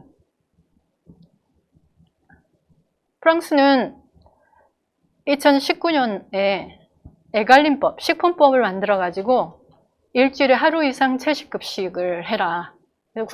모든 학교가 했어요. 그랬더니 그 프랑스의 유명한 셰프들이 학생들을 위해서 채식 메뉴를 개발해가지고 제공을 했었다고 해요. 국가가 나서면 이런 일들이 진행이 되는 거예요. 우리나라도 국가가 나서서 이런 법을 제정을 하면 그 유명한 셰프님들 계시잖아요. 뭐 이원복의, 제가 맨날 얘기하는 거예요. 이원복의 비건 짜장. 이런 메뉴를 학교에다 제공하는 거예요. 그리고 타이틀도 붙여드리면 돼요. 이원복, 오늘 메뉴 이원복의 비건 짜장. 학생들이 그거 안 먹겠어요? 이게 국가가 나설 때 그렇게 활성화가 될 수 있는 거예요. 그런데 이걸 이제 2021년에는 아예 기후와 회복력법, 기후 문제로 끌어와가지고 해서 이게 상원에서 통과해가지고 이런 채식은할 운영 같은 게 기후와 회복력법 안에 들어가 버린 거예요. 우리도 이렇게 가야지 돼요. 파리시가 가장, 광주시가 사실 모델로 삼을 만한 일을 지금 하고 있어요. 파리 지속가능한 먹거리 도시로 만들겠다.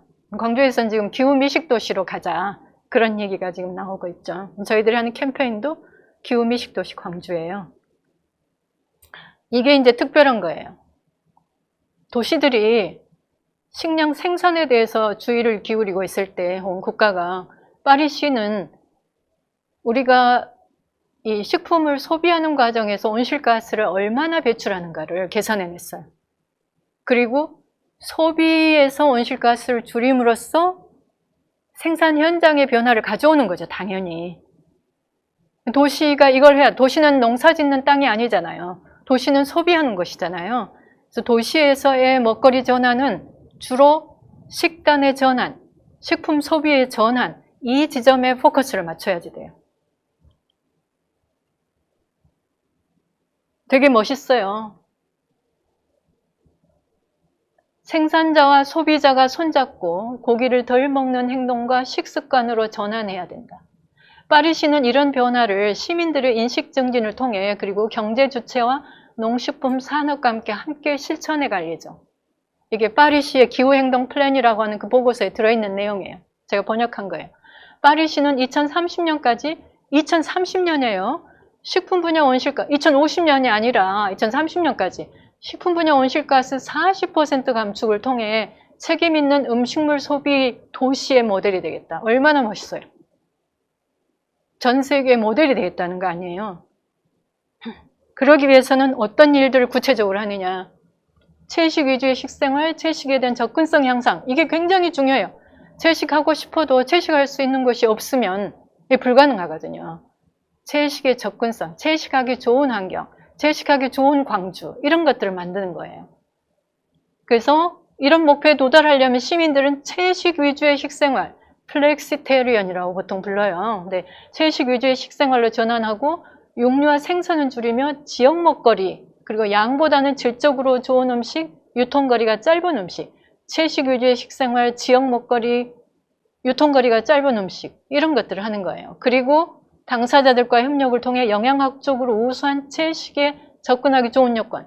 그러니까 단순히 채식만 제공하는 게 아니라 일단 식당 셰프들과의 그런 워크숍을 통해서 셰프들이 어떻게 하면 지구에도 좋고 인간의 건강에도 좋은 그런 채식 메뉴를 제공할지 이런 것들에 대한 워크숍을 국가가 혹은 도시가, 시 정부가 주관이 돼가지고 진행을 시키는 거예요.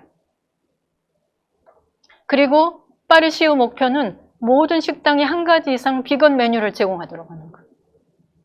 근사하죠. 광주에 있는 모든 식당들이 다 채식 메뉴, 특히 비건 채식 메뉴를 한 가지 이상 제공하면 채식하는 인구가 굉장히 빠르게 늘어날 거예요.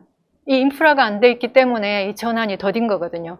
그러니까 시 정부가 나서서 먹거리에 대한 이런 정보, 기후위기와 먹거리 연관성에 대한 정보를 널리 알리고 시장이 나서서 그 다음에 시가 나서서 모든 식당들이 채식 메뉴를 제공하도록 바꿔가면서 그들에게 줄 수 있는 인센티브를 제공하면 시민들이 더 많이 채식할 수 있는 그런 변화가 오게 될 거예요.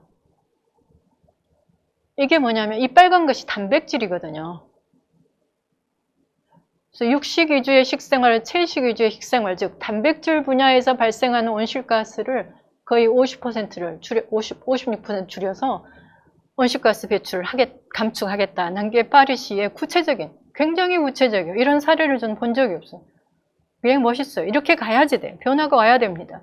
뉴욕시는 2030년까지 소고기 소비 50% 감축, 유가공분 퇴출 선언했어요. 파리시는 기후미식 사이트를 운영해요. 이거는 이제 음식에 따른 온실가스 배출량이에요. 이거는 비건이에요. 이 페스토, 바질 페스토나 이런 것으로 만든 그 스파게티하고 그 다음에 채소, 샐러드, 그 다음에 사과를 후식으로 하는 이런 식사를 할 거면 온실가스 배출량이 332g 밖에 안 돼요. 근데 국수하고 소고기, 그 다음에 이 크림 소스, 그 다음에 초콜릿 후식을 하면은 4062 얼마나 많아요? 몇 배인가요? 온실가스 배출량이? 이런 앱이 여기에 달려 있어요. 이거 우리도 만들어야지 돼요. 광주시도 이거 해야 됩니다. 이런 변화들을 이미 도시들이 하고 있어요. 가장 최근 소식이네요, 이게. 베를린에 4개의 큰 대학이 있어요. 베를린 자유대학, 훔볼트 대학, 베를린 공과대학, 베를린 예술대학. 작년 10월에 학기가 시작이 돼요. 10월부터 기후위기 억제를 위해서 육류를 식단에서 배제를 했어요. 생선과 육류의 비중이 전체 메뉴의 4%. 완전 채식, 비건 채식이 68%. 우유를 먹는 채식이 28%. 그래서 전체적으로 봐서 채식 메뉴 비율이 96%에 달하는. 가능한 거예요. 뭐가 높아지면? 인식 수준이 높아지면 이런 게 가능해요. 왜냐면 아무도 멸망을 원치는 않잖아요. 이런 노력들을 정부가 해야 된다는 거예요. 국가 차원에서는 그래서 일단 식단의 전환이 기후위기 대응의 의제가 돼야 한다. 왜냐하면 에너지 전환만큼 똑같이 중요하기 때문에. 안 할 이유가 없죠. 해선 당연히 해야 되고 그 다음에 육류 소비 감축 목표와 시행 로드맵을 국가가 마련해야 돼요. 그 다음에 프랑스에서 있는 것처럼 지속 가능한 식품법이 제정이 돼야 돼요. 이 모든 것들을 지원할 수 있는 채식, 유기농, 로컬 푸드가 더 저렴해서 접근성 향상되도록 인센티브. 그 다음 환경을 파괴하는 식품에는 세금 부과. 그러니까 라벨링. 그 다음 국민 세금이 들어가는 학교, 관공소, 교도소, 요양원 등에는 지속 가능한 급식의 의무화. 그래서 기후급식의 날, 채식의 날을 운영하고 이걸 확대해가며 비건 채식 선택권을 보장해줘야 된다. 식당에서 채식 메뉴 제공 의무화.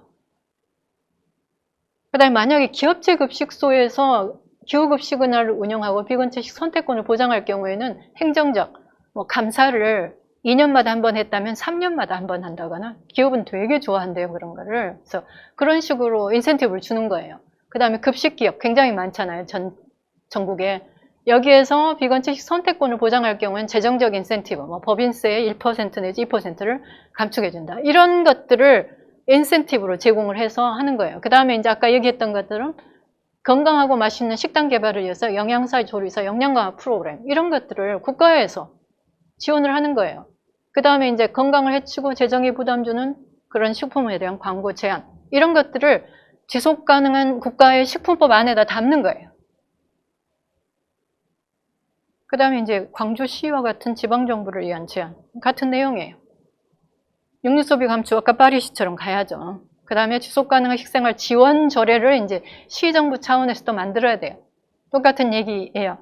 여기에 하나 더 제가 언급한 거는 아까 독일의 프랑크푸르트 시처럼 식단에 따른 온실가스 배출량 앱을 개발해가지고 학교 급식에서 학생들 식단이 나오잖아요. 그럼 그 끄트머리에 이 밥상이 이 메뉴가 온실가스를 얼마나 배출했는지를 자동적으로 붙이는 거예요.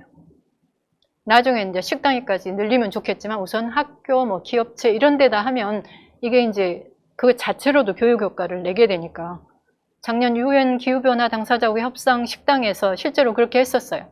사람들이 어디로 가요? 온실가스 배출량이 적은 쪽으로 가겠죠. 이런 일들이 되는 거예요. 그렇게 만들어 가야지 돼요. 이건 꼭 해야 돼요. 그 다음에 이제 셰프를 훈련시키고 그 다음에 이제 비건 페스티벌. 사실은 우리나라의 어떤 시에서 이미 올해 이걸 하려고 했다가 시간 촉박해가지고 내년으로 미뤘거든요. 시가 중심이 돼가지고 이런 거를 지금 시도하고 있어요. 비건 페스티벌. 그 다음에 비건 스트리트. 베를린에 가면 비건 스트리트가 있어요. 그 안에 비건 식당, 뭐 비건 식품점, 비건 그런 그 마켓, 그 다음에 비건 옷가게, 뭐 제로 웨이스트, 뭐 이런 가게들이 다 함께 밀집돼 있는 거예요. 하나의 그게 관광 스팟도 되고, 예, 거기 오면 모든 문제가 해결하니까 사람들을 유입하는. 파리시의 경우에는 베지타운이 있어요. 파리시의 2개의 구에 한 4, 5년 전에 25개의 채식 식당이 이렇게 밀집해 있어가지고 유럽에서 오는 그런 관광객들 중에서 채식에 관심 있는 분들이 거기를 꼭 들리게 되는 그런 구역이 이렇게 형성이 돼 있었어요. 그런 것들을 나서서 광주에서 좀 했으면 좋겠어요.